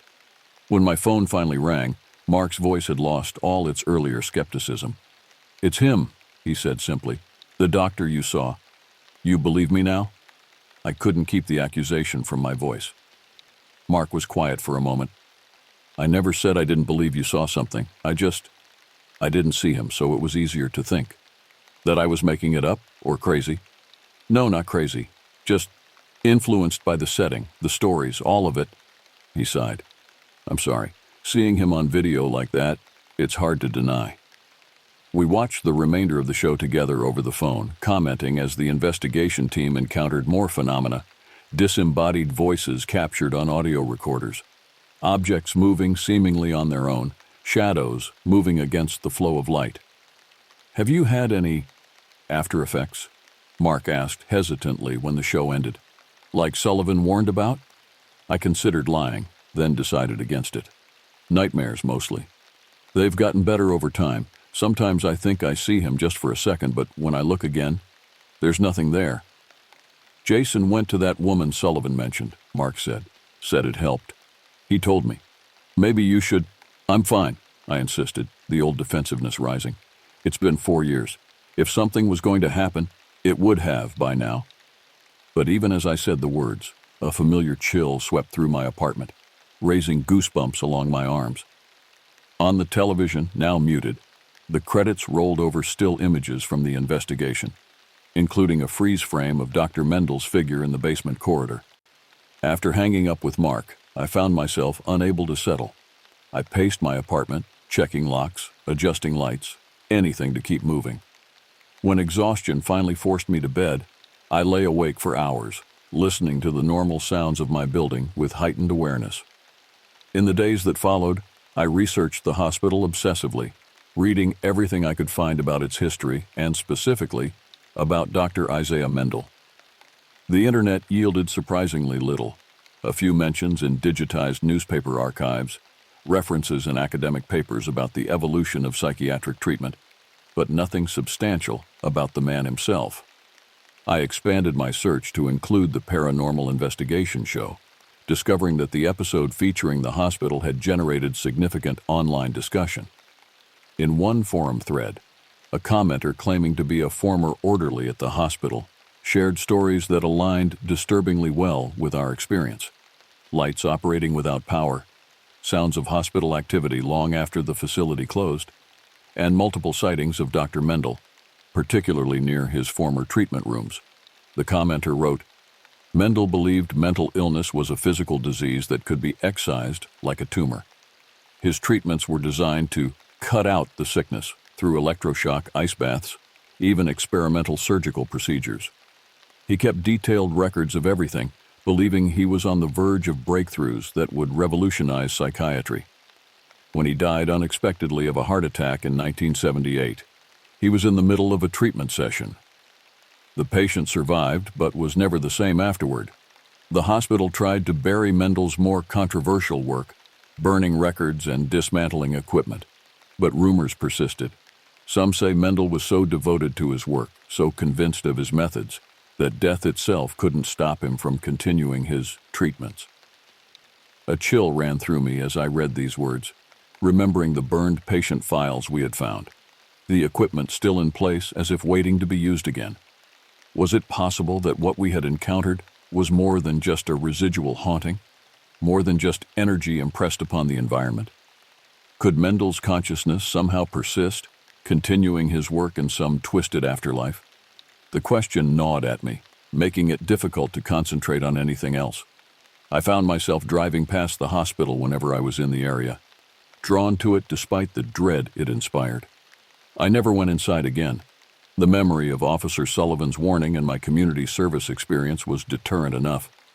But I would park across the street, watching the dark windows for any sign of movement. On one such evening, nearly 5 years after our original encounter, I noticed a small shop across from the hospital that I hadn't seen before. A converted Victorian house with a discreet sign reading, "Chambers Metaphysical." Eliza Chambers, the woman Sullivan had mentioned. I sat in my car for nearly an hour, debating whether to go in. What would I say? "Hello, a police officer told me 5 years ago that you might be able to help with my ghost problem." It sounded ridiculous, the kind of thing that would earn me a pitying look and perhaps a recommendation for psychiatric help. Yet as I watched the hospital in the gathering twilight, I could have sworn I saw a light moving behind one of the third-floor windows. A flashlight beam, perhaps, or something else entirely. Making my decision, I got out of the car and crossed the street to Chambers Metaphysical. A bell tinkled softly as I entered. The interior was not what I had expected. No crystal balls or gaudy mystical symbols, just a tastefully arranged shop with books, candles, herbs, and various metaphysical supplies. A woman looked up from behind the counter, her silver-streaked hair pulled back in a simple braid, her eyes sharp and assessing. "Can I help you?" she asked, her voice carrying a slight accent I couldn't place. "Are you Eliza Chambers?" When she nodded, I continued hesitantly. "Officer Sullivan from the police department. He mentioned you might be able to help with after effects." Understanding dawned in her eyes. "The hospital," she said simply. It wasn't a question. "Yes, 5 years ago on Devil's Night." Eliza glanced at the clock on the wall, then moved to the front door and turned the sign to closed. "Come to the back," she said. "We'll talk." I followed her through a beaded curtain into a small sitting area. Comfortable chairs, a low table, shelves lined with books and curious objects I couldn't identify. She gestured for me to sit, then took the chair opposite mine. "Tell me everything," she said, "from the beginning." And I did, the story pouring out of me with a detail and emotional immediacy that surprised even me. I told her about entering the hospital, Jason's injury, our exploration, the lights coming on, hiding from what we thought were police, seeing Dr. Mendel, the confrontation with Officer Sullivan, and the years of nightmares and glimpsed figures that followed. Eliza listened without interruption, her expression revealing nothing. When I finished, she sat in silence for a long moment, her eyes focused somewhere beyond me. "Your friend, Jason, he came to see me before he left town," she said finally. "I performed a cleansing for him, severed the attachment. It seems to have worked. He hasn't reported any further incidents." "Attachment?" I repeated, the word sending a shiver through me. "Dr. Mendel is what we call a collector," Eliza explained. "In life, he collected patients, subjects for his experiments. In death, he continues to collect. But now he's interested in minds that are receptive to the paranormal, individuals who can sense him, see him." "Like me," I whispered. Eliza nodded. "When you wrote your name on that chalkboard, you did more than leave graffiti. You announced yourself to the energies in that place. You made yourself known to him. And now he's... what? Following me, haunting me." "Studying you," she corrected. "As he studied his patients, the nightmares, the glimpses, these are his observations, his notes being taken. For what purpose I cannot say with certainty, but given what we know of the man's methods in life." She let the implication hang in the air between us, unspoken but understood. Dr. Mendel had been a man of extreme treatments, of pushing boundaries regardless of the cost to his subjects. If he was indeed studying me from beyond death, what would the culmination of that study look like? "Can you help me?" I asked, my voice small in the quiet room. "Like you helped Jason?" "I can try," Eliza replied. "But you must understand, this attachment has persisted for 5 years. It has had time to strengthen, to intertwine with your energy. Breaking it will not be easy, and it may not be complete." "I'll take whatever help you can offer," I said, desperation edging into my voice. Eliza nodded and rose, moving to the shelves to gather various items: candles, herbs, small bottles of liquids, a ceramic bowl. As she worked, she spoke softly, almost to herself. "Mendel was brilliant in his way, ahead of his time in some respects, though his methods were cruel by any standard. He believed the mind and body were inseparable, that mental illness manifested physically in the brain. Not a radical concept now, but then. It challenged prevailing theories. His error was in believing these manifestations could be treated like tumors, cut away, or shocked into submission." She returned to the table with her collected items, arranging them methodically. "The irony is that in death, he has proven his own theory wrong. His consciousness persists without a physical form, demonstrating that the mind is indeed separable from the body." I watched as she lit candles, mixed herbs in the bowl, and added drops from various bottles. The air filled with an aromatic smoke that made my head feel slightly fuzzy. "What happens now?" I asked. "I will attempt to create a barrier between you and Dr. Mendel's energy," Eliza explained. "It won't erase what has happened, nor will it completely prevent him from reaching you if his will is strong enough. But it should weaken the connection, reduce the frequency and intensity of the experiences." For the next hour, Eliza led me through a ritual that blended elements I recognized from various spiritual traditions with techniques that seemed entirely her own. She had me visualize protective barriers, speak affirmations of strength and autonomy, and participate in cleansing practices involving the smoke and specially prepared water. Throughout the process, I experienced a range of sensations: periods of intense cold, despite the warm room, pressure behind my eyes that built and then suddenly released. And at one point, a distinct feeling of anger that I somehow knew wasn't my own. When the ritual concluded, I felt lighter, as if something that had been clinging to me had been partially dislodged. Not completely removed, I could still sense a connection, thin but persistent, but weakened enough that I could believe in the possibility of eventually being free. "It's done," Eliza said, extinguishing the last candle. "How do you feel?" "Better," I admitted. "Not completely. Clear, but better." She nodded, unsurprised. "The connection remains, but it should continue to weaken over time, especially if you practice the visualization techniques I taught you. And there are additional steps we can take, if necessary." As I prepared to leave, reaching for my wallet, Eliza waved away my attempt to pay. "Officer Sullivan sends people to me for a reason," she said. "He understands what that place is, what it does to people. This is my way of balancing the scales in whatever small way I can."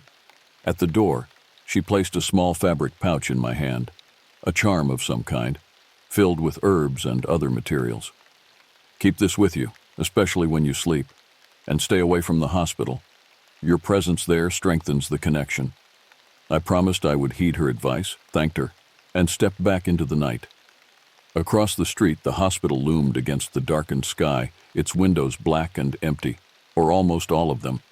On the third floor, a faint light moved behind one window, there and gone so quickly I might have imagined it. But I knew I hadn't. Years have passed since that night at Eliza's shop. The charm she gave me sits on my nightstand, replaced periodically when she sends me a new one. A service she provides without my asking, as if she knows when the previous one has lost its efficacy. The nightmares have largely subsided, and the glimpses of Dr. Mendel have become rare enough that I can go months without incident. I've moved forward with my life, building a career, forming new relationships, creating a normalcy that sometimes makes that devil's night in 2011 feel like something that happened to someone else. Until 2019, when I was browsing television channels and came across that paranormal investigation show. A different episode this time, but featuring the same team at a different location. I watched with mild interest, the production values and dramatic reactions as overblown as I remembered. And then they showed it, footage from their visit to the hospital years earlier, including the clip of Dr. Mendel walking through the basement corridor. The host explained that this remained one of their most compelling pieces of evidence, a full-bodied apparition captured clearly on camera. As the clip played in slow motion, I noticed something I hadn't seen before, a detail that sent ice through my veins, despite the charm sitting just feet away on my nightstand. In Dr. Mendel's hand, clearly visible as the enhanced footage played frame by frame, was a clipboard. And on that clipboard, just barely legible in the freeze frame, was a paper with what appeared to be a list of names. I paused the television and moved closer, my heart pounding as I struggled to make out the tiny text on the screen. Most of the names were too blurry to read, but at the bottom of the list, written clearly enough to be unmistakable, was my own name, the same name I had written on that chalkboard years ago. I still drive by the hospital occasionally, drawn by a morbid fascination I can't entirely explain. The building continues to decay, a planned demolition repeatedly delayed by budget constraints and preservationist concerns. Sometimes I see lights moving behind the windows, sometimes not. I've spoken with Mark a few times over the years, comparing notes on our experiences. He has had fewer lasting effects, perhaps because he never saw Dr. Mendel directly, never established that connection. Jason remains free of incidents, Eliza's intervention apparently successful in his case. He's built a new life in another state, married with children now, the hospital just a strange story from his youth. As for me, I exist in a liminal space. Not fully haunted, but not entirely free either. Dr. Mendel's presence in my life has diminished to a background awareness, like a radio playing in another room, too faint to make out the words but persistent enough to remind me it's there. I still have questions that may never be answered. What does he want from those he collects? Why does he continue his work beyond death? Is he trapped in some form of purgatory, condemned to repeat his life's obsessions, or is he acting with purpose and intention? Perhaps some questions are better left unanswered. Perhaps some connections, once formed, can never be completely severed, only weakened, managed, lived with. On Devil's Night each year, I take extra precautions, burning the protective herbs Eliza has provided, reinforcing my visualized barriers, keeping lights on throughout the night. And each year, as midnight approaches, I feel him testing those barriers, searching for weaknesses, for a way back in. So far, the barriers have held. But sometimes in the moments between waking and sleeping, I think I hear the scratch of a pen on paper, taking notes on my condition, my progress, my resistance. And I wonder if, somewhere in that decaying hospital, in a file bearing my name, Dr. Mendel continues to document his longest-running case study, waiting for the day when his treatment plan can finally be implemented.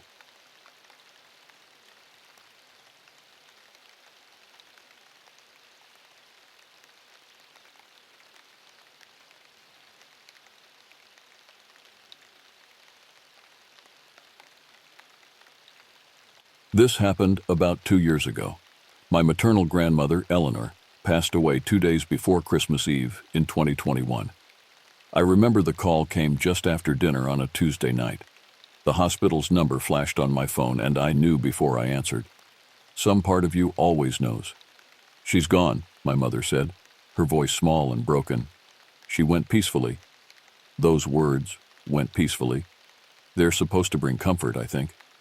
But all I could picture was Eleanor lying alone in a sterile hospital room, her last breath escaping while machines beeped indifferently around her. There was nothing peaceful about loss. The days that followed blurred together. My mother moved through the house like a ghost, making phone calls, arranging funeral details, accepting casseroles from neighbors who didn't know what else to offer. My father tried his best, but grief was something he'd always kept at arm's length. He'd lost his own father young, and had learned to compartmentalize pain in ways I never could. Eleanor wasn't just my grandmother. She was the cornerstone of our entire family. Her modest 2-story house on Maple Street had been our sanctuary.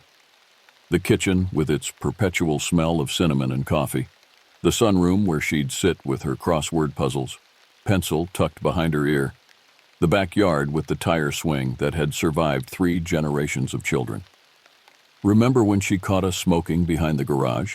my cousin Thomas asked as we sat in my parents' living room the night before the funeral. The 4 of us, Thomas, Sarah, Lily, and myself, had gathered with a bottle of Eleanor's favorite bourbon. "A toast," we said, a wake of our own. "God, she was so mad," Sarah laughed, wiping at her eyes. "I thought she was going to tell our parents for sure." "But she didn't," I said, swirling the amber liquid in my glass. "She never did." Instead, Eleanor had sat us down at her kitchen table and talked to us like adults. She explained what cigarettes had done to her sister, our great-aunt June, who had died of lung cancer years before we were born. She didn't lecture or threaten. She just shared her pain and her fear of losing us the same way. None of us ever smoked again. That was Eleanor. She knew that shame and punishment didn't teach lessons. Love did.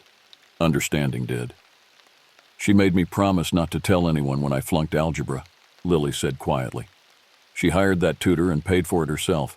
Said it was our secret." "She did the same when I wrecked my first car," Thomas added. "Helped me get it fixed before Dad ever found out."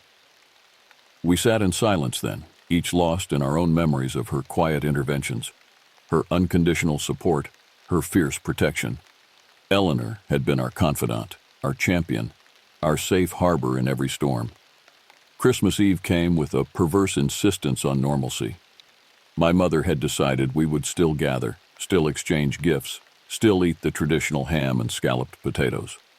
"It's what she would have wanted," she kept saying, though her eyes remained distant, unfocused.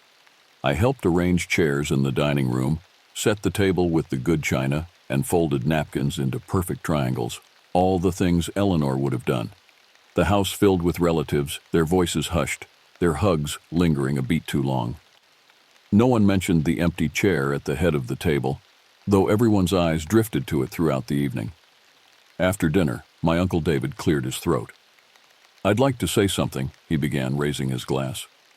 "To my mother, who taught us all what it means to love without conditions, who showed us that family isn't just blood, it's choice, it's commitment, it's showing up even when it's hard." His voice cracked on the last word. "To Eleanor," we all murmured, glasses tilting toward the center of the table. I couldn't drink. The lump in my throat had grown too large, threatening to choke me. I excused myself and fled to the bathroom, locking the door behind me. The person in the mirror was a stranger, hollow-eyed, pale, with a brittle smile that threatened to shatter at any moment. I gripped the sink and tried to breathe through the tightness in my chest. "Get it together," I whispered to my reflection. "Just get through today." But I knew it wasn't just about getting through the day. It was about facing all the days that would follow, birthdays, holidays, ordinary Tuesdays, without Eleanor at their center. The funeral was worse. The chapel smelled of lilies and furniture polish, and the organ music seemed to scrape against my raw nerves.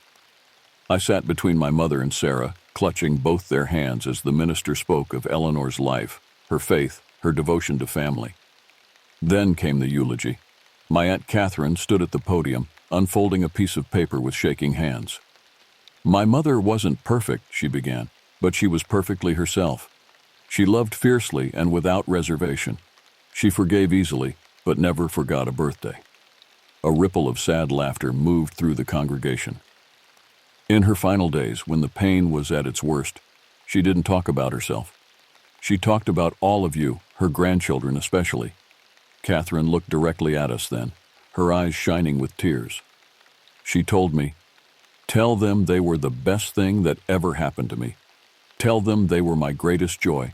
Tell them I cared for them more deeply than anything else in my life." The words hit me like a physical blow. A sound escaped me, something between a gasp and a sob. And suddenly I was crying without restraint, my body shaking with the force of it. Sarah's arm came around my shoulders, but it offered no comfort. Nothing could touch the yawning emptiness that had opened inside me. After the service, after the burial, after the reception where people ate finger sandwiches and spoke in reverent tones about what a wonderful woman Eleanor had been, I found myself standing in her empty house. My mother had asked me to pick up some photos for a memorial album she was creating, and I'd volunteered, needing some time alone with the ghost of her. The silence was absolute. No ticking grandfather clock. It had been moved to my parents' house. No humming refrigerator. It had been unplugged, cleaned, its contents distributed or discarded. No creaking floorboards under Eleanor's careful steps. Just emptiness. I moved through the rooms, touching surfaces, opening drawers, breathing in the fading scent of her. In her bedroom, I sat on the edge of her bed and ran my hand over the quilt she'd made decades ago. The stitches were uneven in places. Eleanor had never claimed to be an expert seamstress, but the love in every imperfect inch was palpable. On her nightstand sat a small leather-bound book. I knew I shouldn't pry, but grief makes trespassers of us all. I opened it to find her handwriting, cramped but legible, filling page after page. November 18th, Margaret called today. We talked about the grandchildren and how quickly they're growing up. She worries about hers the same way I worry about mine. Strange how similar our paths have been, despite everything. Margaret, my father's mother. My other grandmother, still very much alive but distant in ways Eleanor never was. They'd known each other for decades, of course, but I'd never thought of them as friends. The revelation that they spoke, shared concerns about us, was oddly unsettling. I closed the book and placed it back exactly as I'd found it. Some privacy should be respected, even in death. As I was leaving, a framed photo on the wall caught my eye. One I'd seen 1,000 times, but never really noticed. It showed Eleanor and Margaret, much younger, standing together at some long-ago family gathering. They weren't looking at the camera, but at each other, caught in mid-conversation, their expressions animated. There was an intimacy to it, a suggestion of shared secrets. I took the photo off the wall and added it to the box I was collecting. Something about it felt important, though I couldn't have said why. Driving home through the January darkness, snow beginning to fall in fat, lazy flakes, I felt a strange sense of foreboding. Not fear exactly, but awareness. As if the universe had shifted slightly and things that had been separate were now bleeding into one another. The grief was overwhelming and I hadn't even moved past the shock phase. It felt unreal, like Eleanor had just vanished, leaving behind an emptiness that no holiday lights or comforting words could fill. I kept expecting to hear her voice on the phone, to get one of her spontaneous, just checking in texts, to smell her perfume, white shoulders, old-fashioned and elegant like her. But there was nothing, just absence, just silence, just the hollow space where someone I loved used to be. January crawled by, each day indistinguishable from the last. I returned to work at the publishing house where I'd been an editor for 5 years, but found myself staring blankly at manuscripts, unable to focus on the words before me. My colleagues were understanding at first. Bereavement was allowed, expected even. But as weeks passed, their patience began to wear thin. "You need to talk to someone," my friend Denise suggested over lunch one day. "A professional, I mean." I pushed my salad around the plate, appetite absent as it had been since the funeral. "I'm fine." "You're not fine. You barely speak. You've lost weight." And yesterday I found you crying in the supply closet." I had no defense against the truth. I had been in the supply closet, clutching a package of Post-it notes to my chest, sobbing silently because they were the exact shade of yellow as Eleanor's kitchen curtains. "I'll think about it," I promised, though I had no intention of doing so. The idea of explaining my grief to a stranger seemed impossible. How could I articulate the specific ache of missing someone whose love had been the foundation of my entire life? The first strange occurrence happened on a Tuesday, exactly 1 month after Eleanor's death. I was at home, trying to focus on a manuscript that was already late for its deadline, when the lights flickered. Once, twice, then steadied. Power surges weren't unusual in winter, so I thought nothing of it until I heard the music. Faint at first, barely perceptible. Piano notes, delicate and familiar, drifting from somewhere in my apartment. I lived alone in a 1-bedroom unit, with no roommates and certainly no piano. I set down my pen and listened, trying to place the melody. Debussy, Clair de Lune, Eleanor's favorite piece, the one she'd play on her old record player on Sunday afternoons while she baked. I rose from my desk and moved through the apartment, following the sound. It seemed to be coming from the kitchen, but when I entered, the room was empty and silent. The music had stopped. "Hello?" I called, feeling foolish but unsettled. No response, of course. I checked every room, opening closets and even looking under the bed, though what I expected to find I couldn't say. Nothing was out of place. No one was there. Just my imagination, I told myself. Grief playing tricks on my tired mind. But the next day, it happened again. This time, the smell of cinnamon and apples filled my apartment for several minutes before dissipating. Eleanor's signature pie, the one she made every fall and winter, the recipe she had promised to teach me, but never had the chance. I called my mother, trying to keep my voice steady.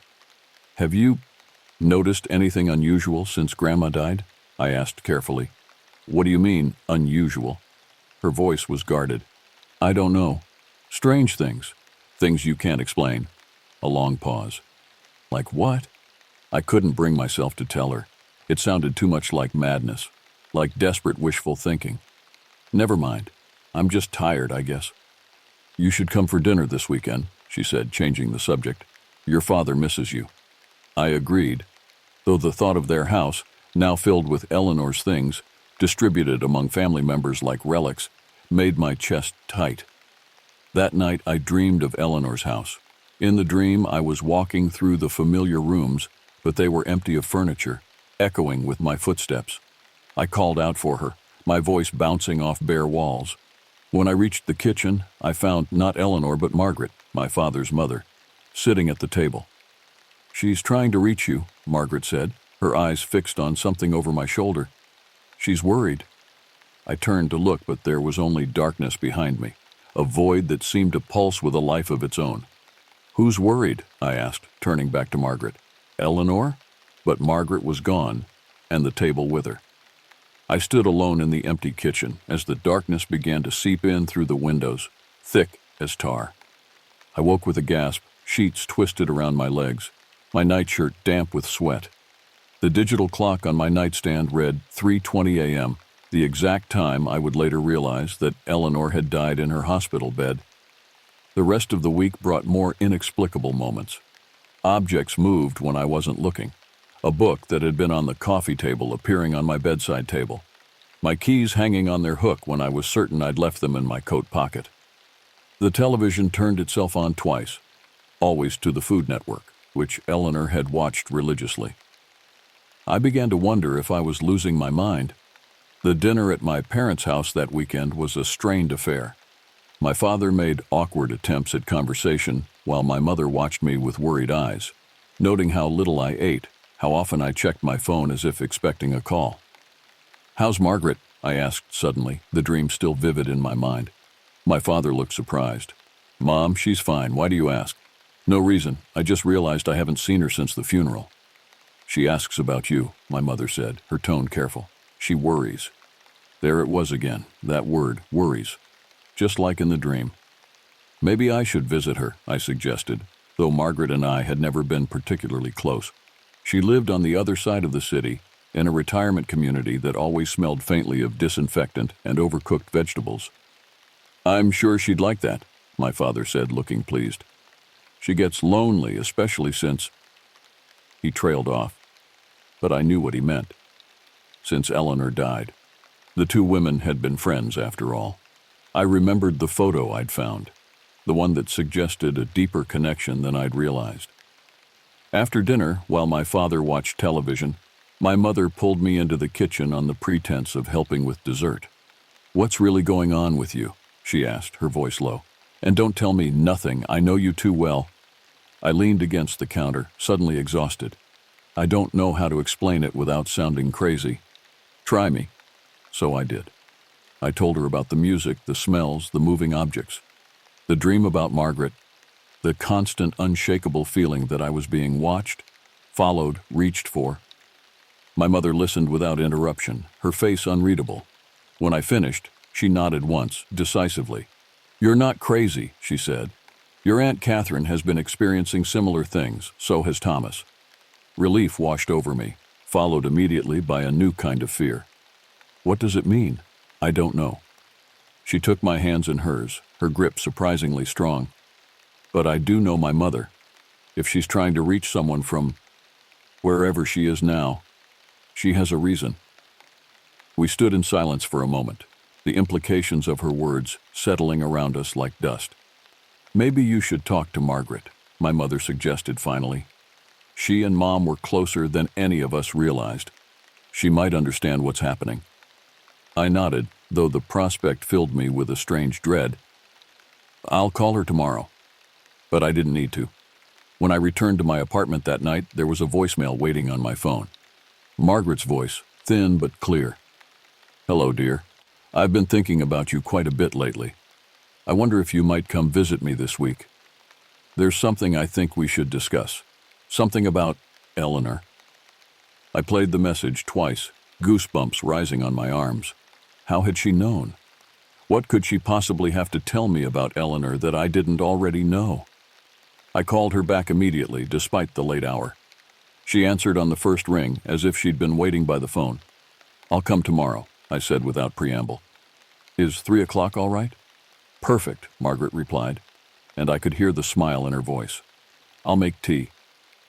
That night, as I lay in bed trying to quiet my racing thoughts, the temperature in my bedroom dropped suddenly. My breath clouded in front of my face, and the radiator clanked futilely against the unnatural cold. Then came the whispers, so faint at first that I thought it was just the wind outside my window. But it grew clearer, more insistent. A woman's voice, speaking words I couldn't quite make out. "Hello?" I called, my voice trembling. "Is someone there?" The whisper stopped abruptly. The room remained cold, but the sense of presence, the weight of unseen eyes, intensified. Something brushed against my cheek, the lightest touch, like fingertips trailing gently over my skin. I froze, too terrified to move or speak. The touch came again, this time sweeping a strand of hair behind my ear, an achingly familiar gesture. Eleanor used to do the same thing when I was upset, a small, comforting ritual from childhood. "Grandma?" I whispered into the darkness. No answer came, but the cold began to recede. The room warmed gradually, the oppressive presence lifting like fog burning away in sunlight. I didn't sleep that night. I sat up in bed, lights on, waiting for something more, some clearer sign or message. But the apartment remained quiet, ordinary, as if nothing unusual had happened at all. By morning, I might have convinced myself it was a dream, a hallucination brought on by grief and exhaustion. Except for one thing. On my nightstand, where nothing had been the night before, sat a small silver locket. Eleanor's locket, the one she'd been buried with. I picked it up with shaking hands, the metal warm to the touch. Inside was a tiny photograph of the family, my parents, my aunts and uncles, all the cousins, taken at Eleanor's 75th birthday party. Her most treasured possession, she'd called it. The entire family, together and happy, in one perfect moment. The locket that should have been 6 feet underground, in a casket with her. I closed my fist around it, the edges digging into my palm.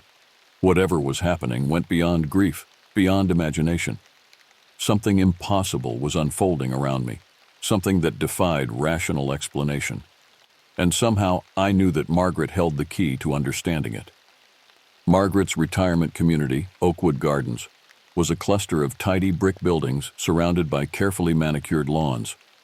Despite the cheerful name and bright flowers planted along the walkways, there was something inherently sad about the place, a sense of lives winding down, of people waiting for an ending. I signed in at the front desk, where a young woman with tired eyes handed me a visitor's badge without looking up from her computer. "Building C, apartment 307, she said mechanically. The hallways smelled of industrial cleaner and cafeteria food. I passed a common room where elderly residents sat in a circle, half-heartedly participating in what appeared to be a trivia game. One woman caught my eye as I walked by, her gaze sharp and knowing, as if she recognized me. I hurried past, uncomfortable under her scrutiny. Margaret's door was decorated with a wreath of artificial autumn leaves, despite it being the dead of winter. I knocked, adjusting the strap of my bag where Eleanor's locket now resided.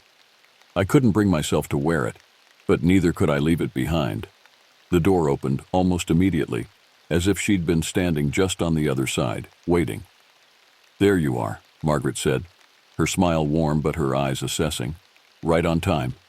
My paternal grandmother had always been a striking woman, tall and elegant, even in her advanced years. At 84, her hair was silver white but still thick, pulled back in a neat chignon.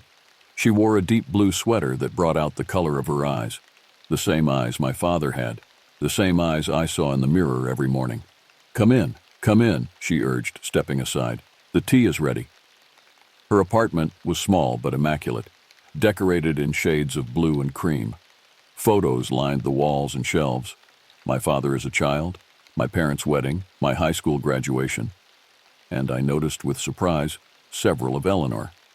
The two women together at various family functions, arms linked, laughing into the camera.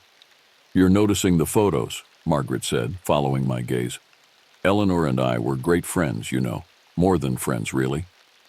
She gestured for me to sit on the sofa while she poured tea from a delicate porcelain pot. The cups matched, pale blue with gold rims, elegant and old-fashioned.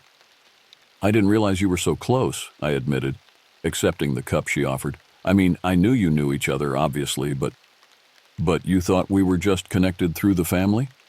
Margaret smiled slightly. "No, our relationship went much deeper than that. We met long before your parents did, in college, actually. We were roommates my freshman year, her sophomore year. This was entirely new information. I'd never heard either grandmother mention knowing each other before my parents' marriage. Eleanor never told me that. No, she wouldn't have."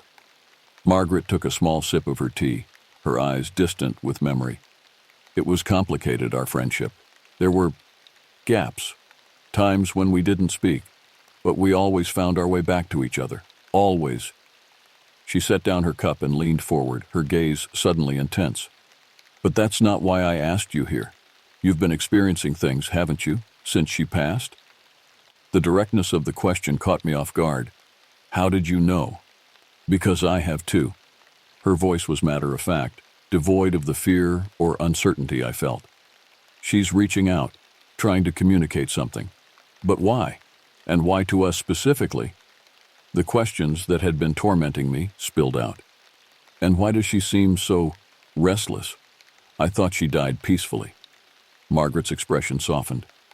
"Death isn't always the end of a story, dear. Sometimes it's just a comma in a very long sentence."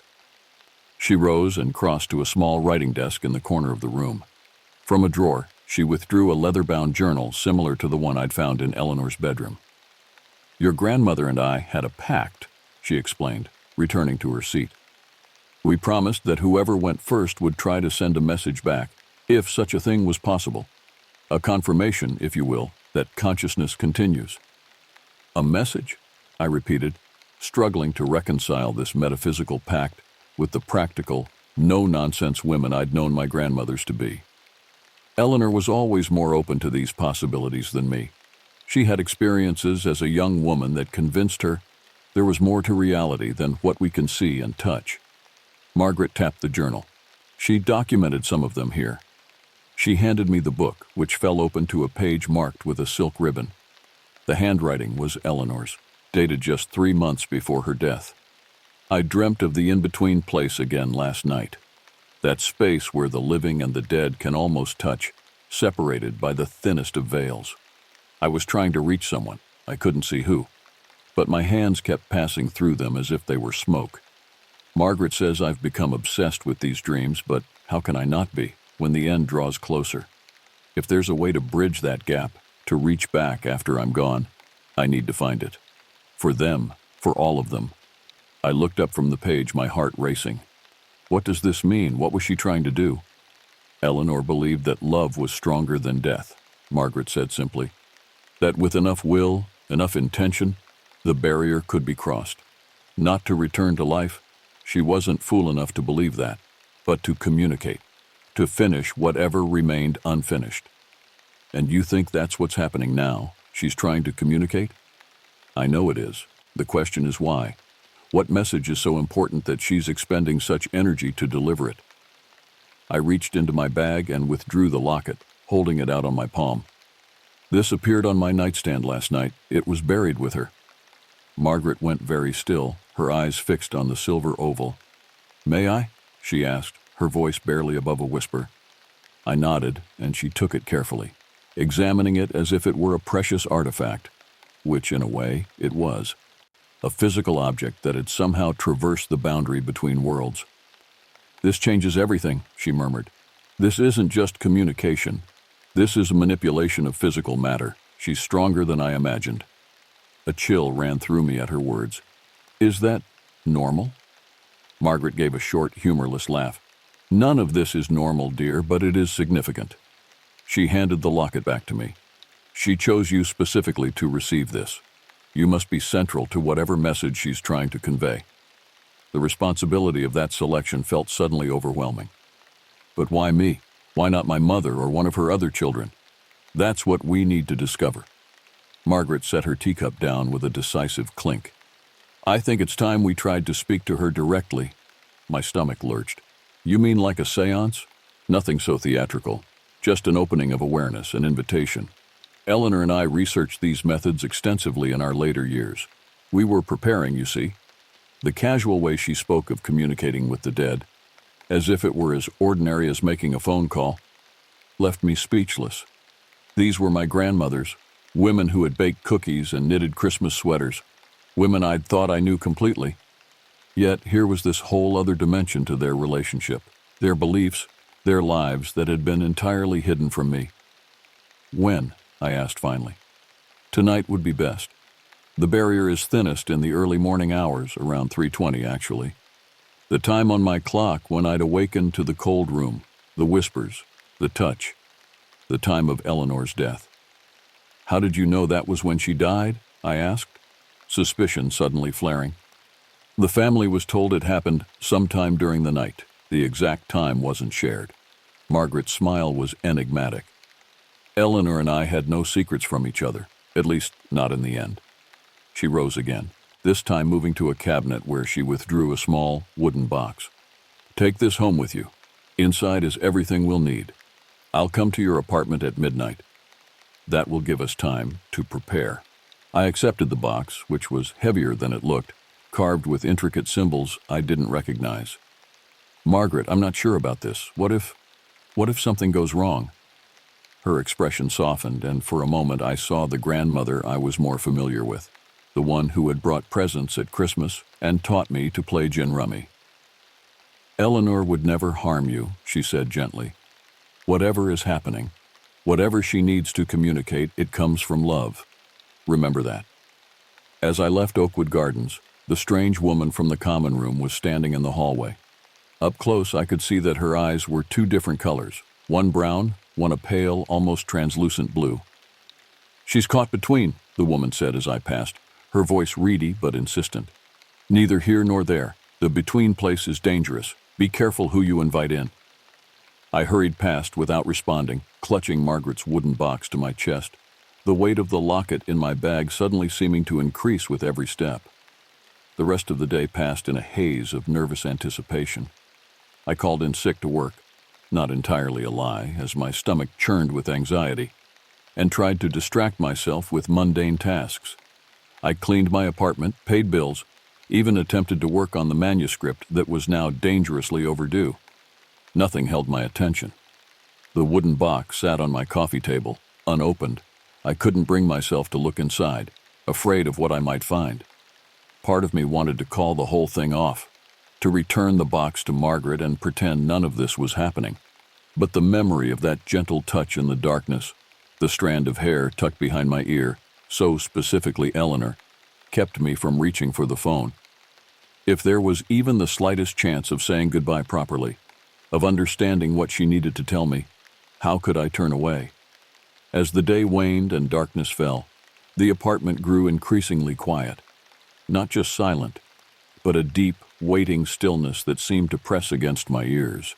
The air felt thick, charged with potential energy. At precisely 11:45 p.m., a knock came at my door. Margaret stood in the hallway, now dressed in a simple black dress with a silver pendant at her throat.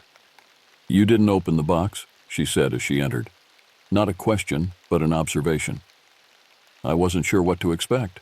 She nodded, understanding. Fear is natural. But remember, this is Eleanor we're trying to reach. Your grandmother. She loved you more than life itself.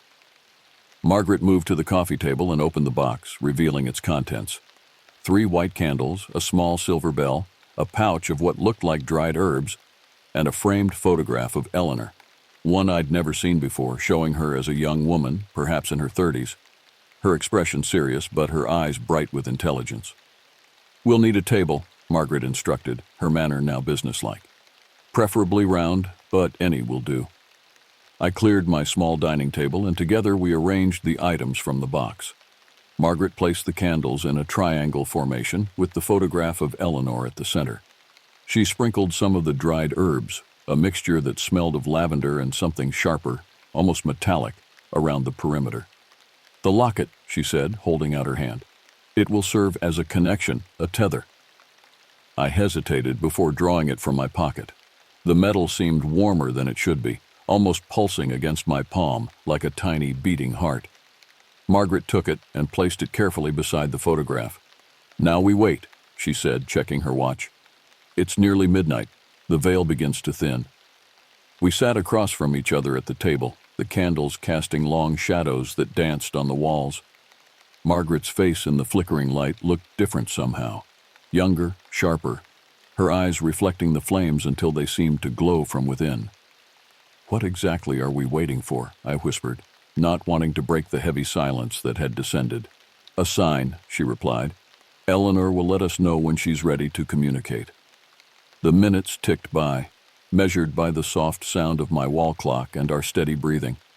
Outside, the wind picked up, whistling around the corners of the building. The candle flames wavered, but didn't extinguish. At 3:15 a.m., the temperature in the room plummeted. My breath clouded in front of my face, and shivers racked my body. Margaret, however, seemed unaffected by the cold. Her posture relaxed, her breathing even. "She's coming," she murmured, her gaze fixed on something over my shoulder. "Can you feel her?" I could. The same presence I'd sensed before, a weight, a watching, a silent anticipation. The hairs on the back of my neck stood up, and my skin prickled with gooseflesh. "Eleanor," Margaret called softly, "we're here, we're listening." The candle flame stretched upward, elongating into thin blue-white spears of light. The locket on the table began to vibrate, then to spin slowly on its chain. "What's happening?" I gasped, fighting the urge to flee the room. "She's gathering energy," Margaret explained, her voice calm. "Drawing from the electrical field, from the heat, from us. It takes enormous effort to breach the veil." The spinning locket moved faster, becoming a silver blur. The photograph of Eleanor seemed to ripple, as if the paper itself was becoming fluid. And then I felt it. The same gentle touch on my cheek, the same sensation of fingers brushing hair from my face. But this time, it didn't stop there. The touch moved to my shoulder, a pressure like a hand resting there, solid and real. "Grandma?" I whispered, my voice breaking. The clock struck 3:20 a.m. with a soft, mechanical click. The candles extinguished simultaneously, plunging the room into darkness, save for the faint moonlight filtering through the blinds. And in that silver-blue illumination, she appeared. Right next to my chair, barely 20 centimeters from my face, floated the body and face of a woman. Not Eleanor, as I had half expected, but Margaret, my father's mother, her features exactly as they had been just moments before, across the table from me. But that was impossible, because Margaret was still sitting there, her outline visible in the dim light, her hands flat on the table's surface. I stared at the floating figure, my mouth open in shock. My body refused to move. My first thought was sleep paralysis. I had heard of people hallucinating strange figures during those episodes, but this felt too real. The details of her face, the way she seemed solid, it wasn't like a fleeting shadow in the dark. This was something else. Finally, I managed to sit up straighter, rubbing my eyes, trying to force the illusion away. I even slapped myself, hard enough to sting. But nothing changed. She was still there, floating, staring at me with a soft, knowing smile. And then, the realization hit me like a punch to the chest. Oh my God, that's my grandmother from my father's side. She is still alive. Panic surged through me. My breath came in short gasps, and before I could stop myself, I blurted out, "What the hell is happening?" The figure just kept smiling, calm and unshaken. She had Margaret's face, her hair, her warm eyes, the same ones that had looked at me countless times with love. But something was off. Her legs were missing, her body fading into nothing below the waist, like she had been cut off from reality itself. She didn't feel threatening, but there was something deeply unsettling about it. A ghostly version of my living grandmother was standing in my room, reaching across some unseen boundary to visit me. Why? Why now? Despite my fear, I felt an overwhelming curiosity, like a force I couldn't resist. Slowly, I reached out my hand toward the figure, and to my utter shock, she reached back, her fingers wrapped around mine, firm but cold, like touching something that wasn't meant to exist in this world. She smiled at me then, her eyes closing as if in peace. For what felt like minutes, we just stayed there, frozen in that impossible moment. Then, without a sound, she began to drift backward.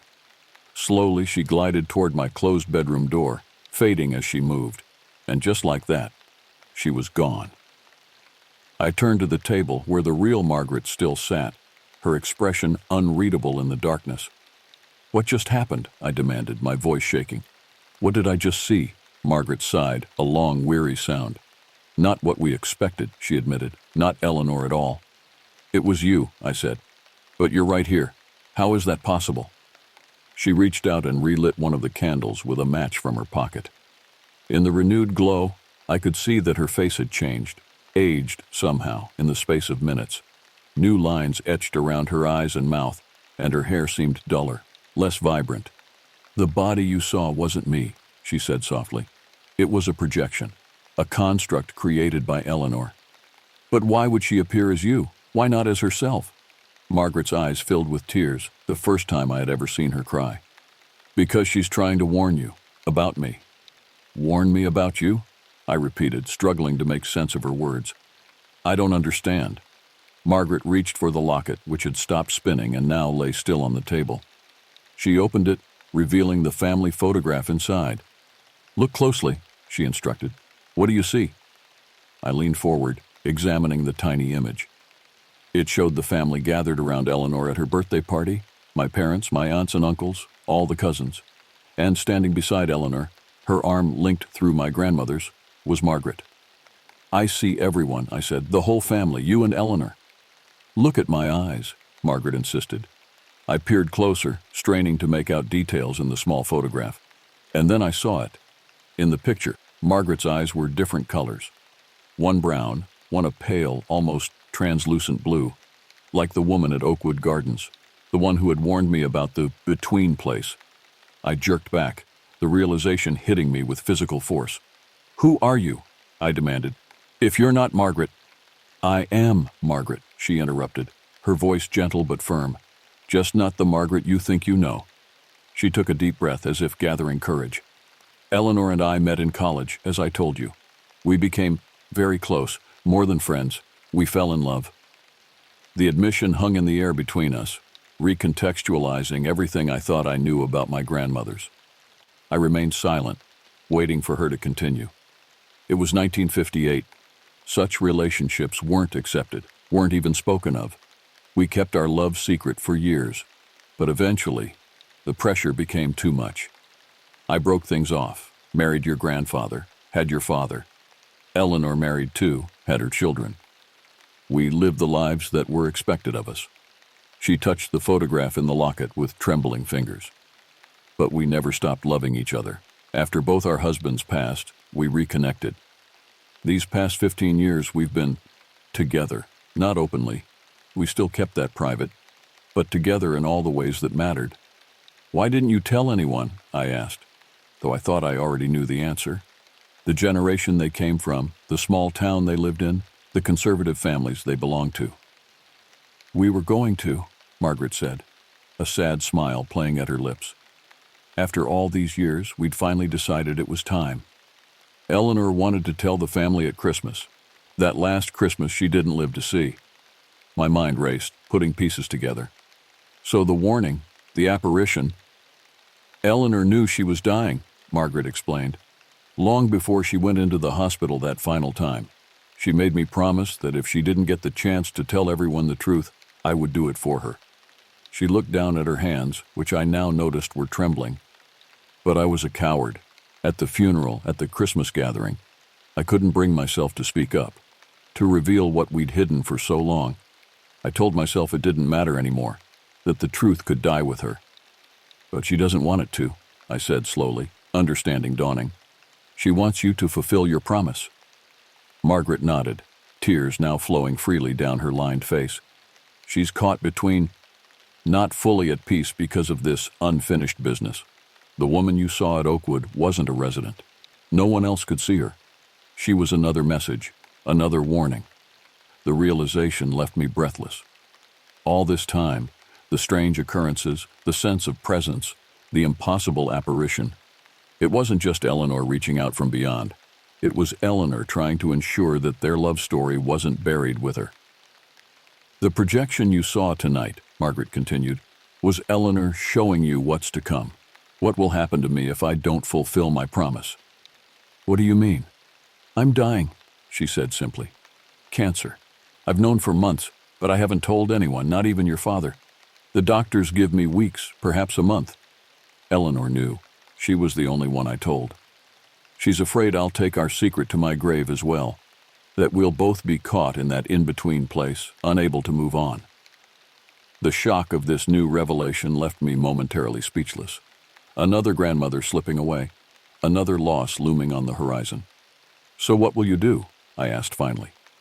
Margaret straightened her shoulders, a new resolve visible in her posture. I'll tell them, all of them, the truth about Eleanor and me, about what we meant to each other, but I'll need your help. My help? You were closest to Eleanor.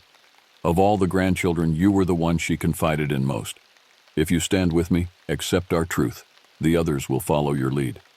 I thought about Eleanor, the grandmother who had been my safe harbor, my confidant, my champion, the woman who had taught me that love was the most important force in the universe. How could I do anything but honor her final wish? Of course I'll help you, I said, reaching across the table to take her hand. It felt fragile in mine, the bones prominent beneath paper-thin skin. We'll tell them together. Margaret's relief was palpable, her entire body seeming to lighten. Thank you, she whispered. Eleanor knew you would understand.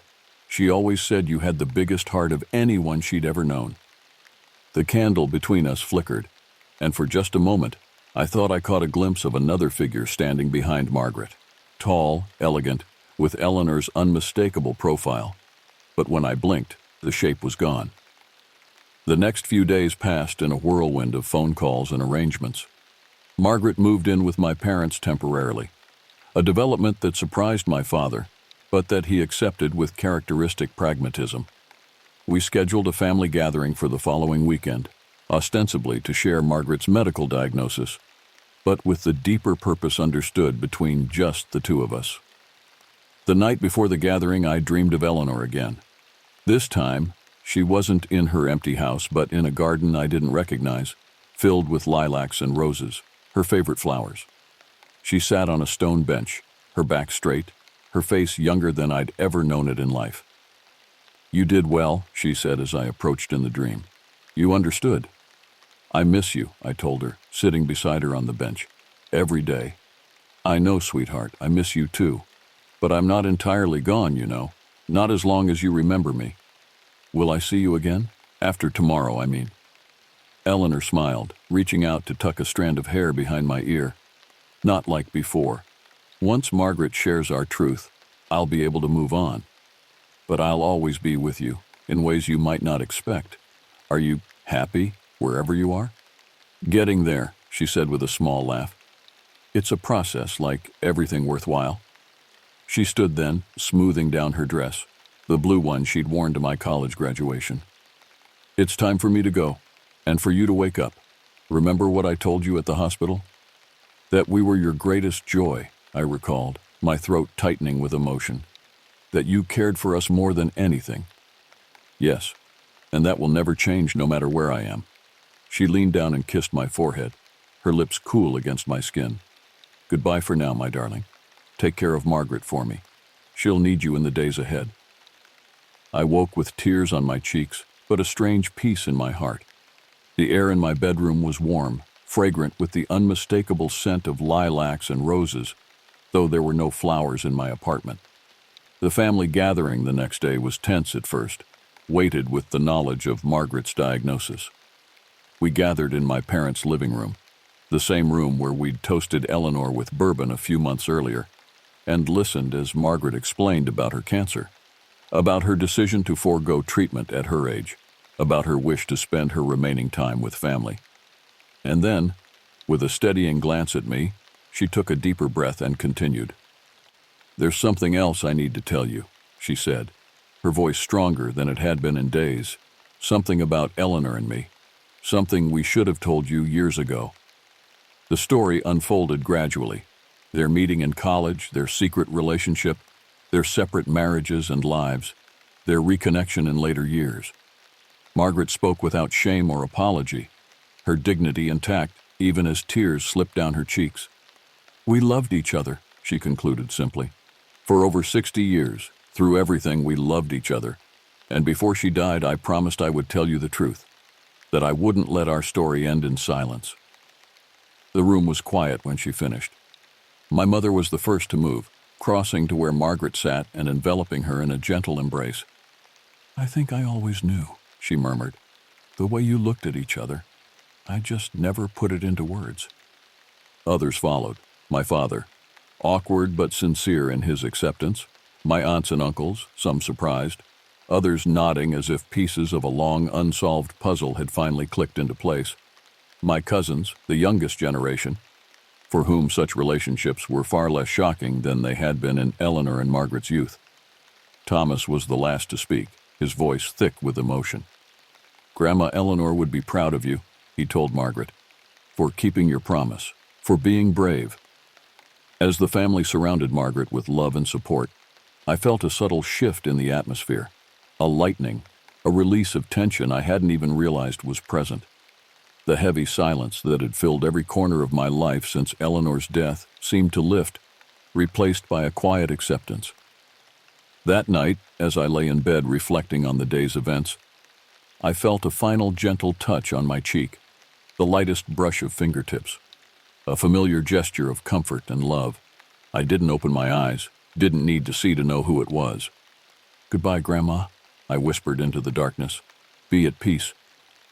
The touch withdrew, and with it went the last traces of the cold, the whispers, the sense of watching eyes. Eleanor had finished what she needed to do. Her story was complete. Margaret lived for exactly 1 month after that day, passing peacefully in her sleep with my father at her bedside. We buried her next to Eleanor, as she had requested, with a shared headstone that bore no dates, no relationships, just their names and a simple inscription: "Love endures all things." The locket remained with me, a tangible reminder of a love that had transcended conventional boundaries, that had reached across the veil between life and death to ensure its truth was known. Sometimes, in the quiet hours before dawn, I still find myself reaching for it, running my fingers over its smooth surface, remembering, not with fear or unease, but with gratitude for the lesson Eleanor and Margaret taught us all, that love, in its purest form, cannot be confined by society's expectations, by time, or even by death itself. It endures, it persists, it finds a way to make itself known, and in the end, that's all that remains.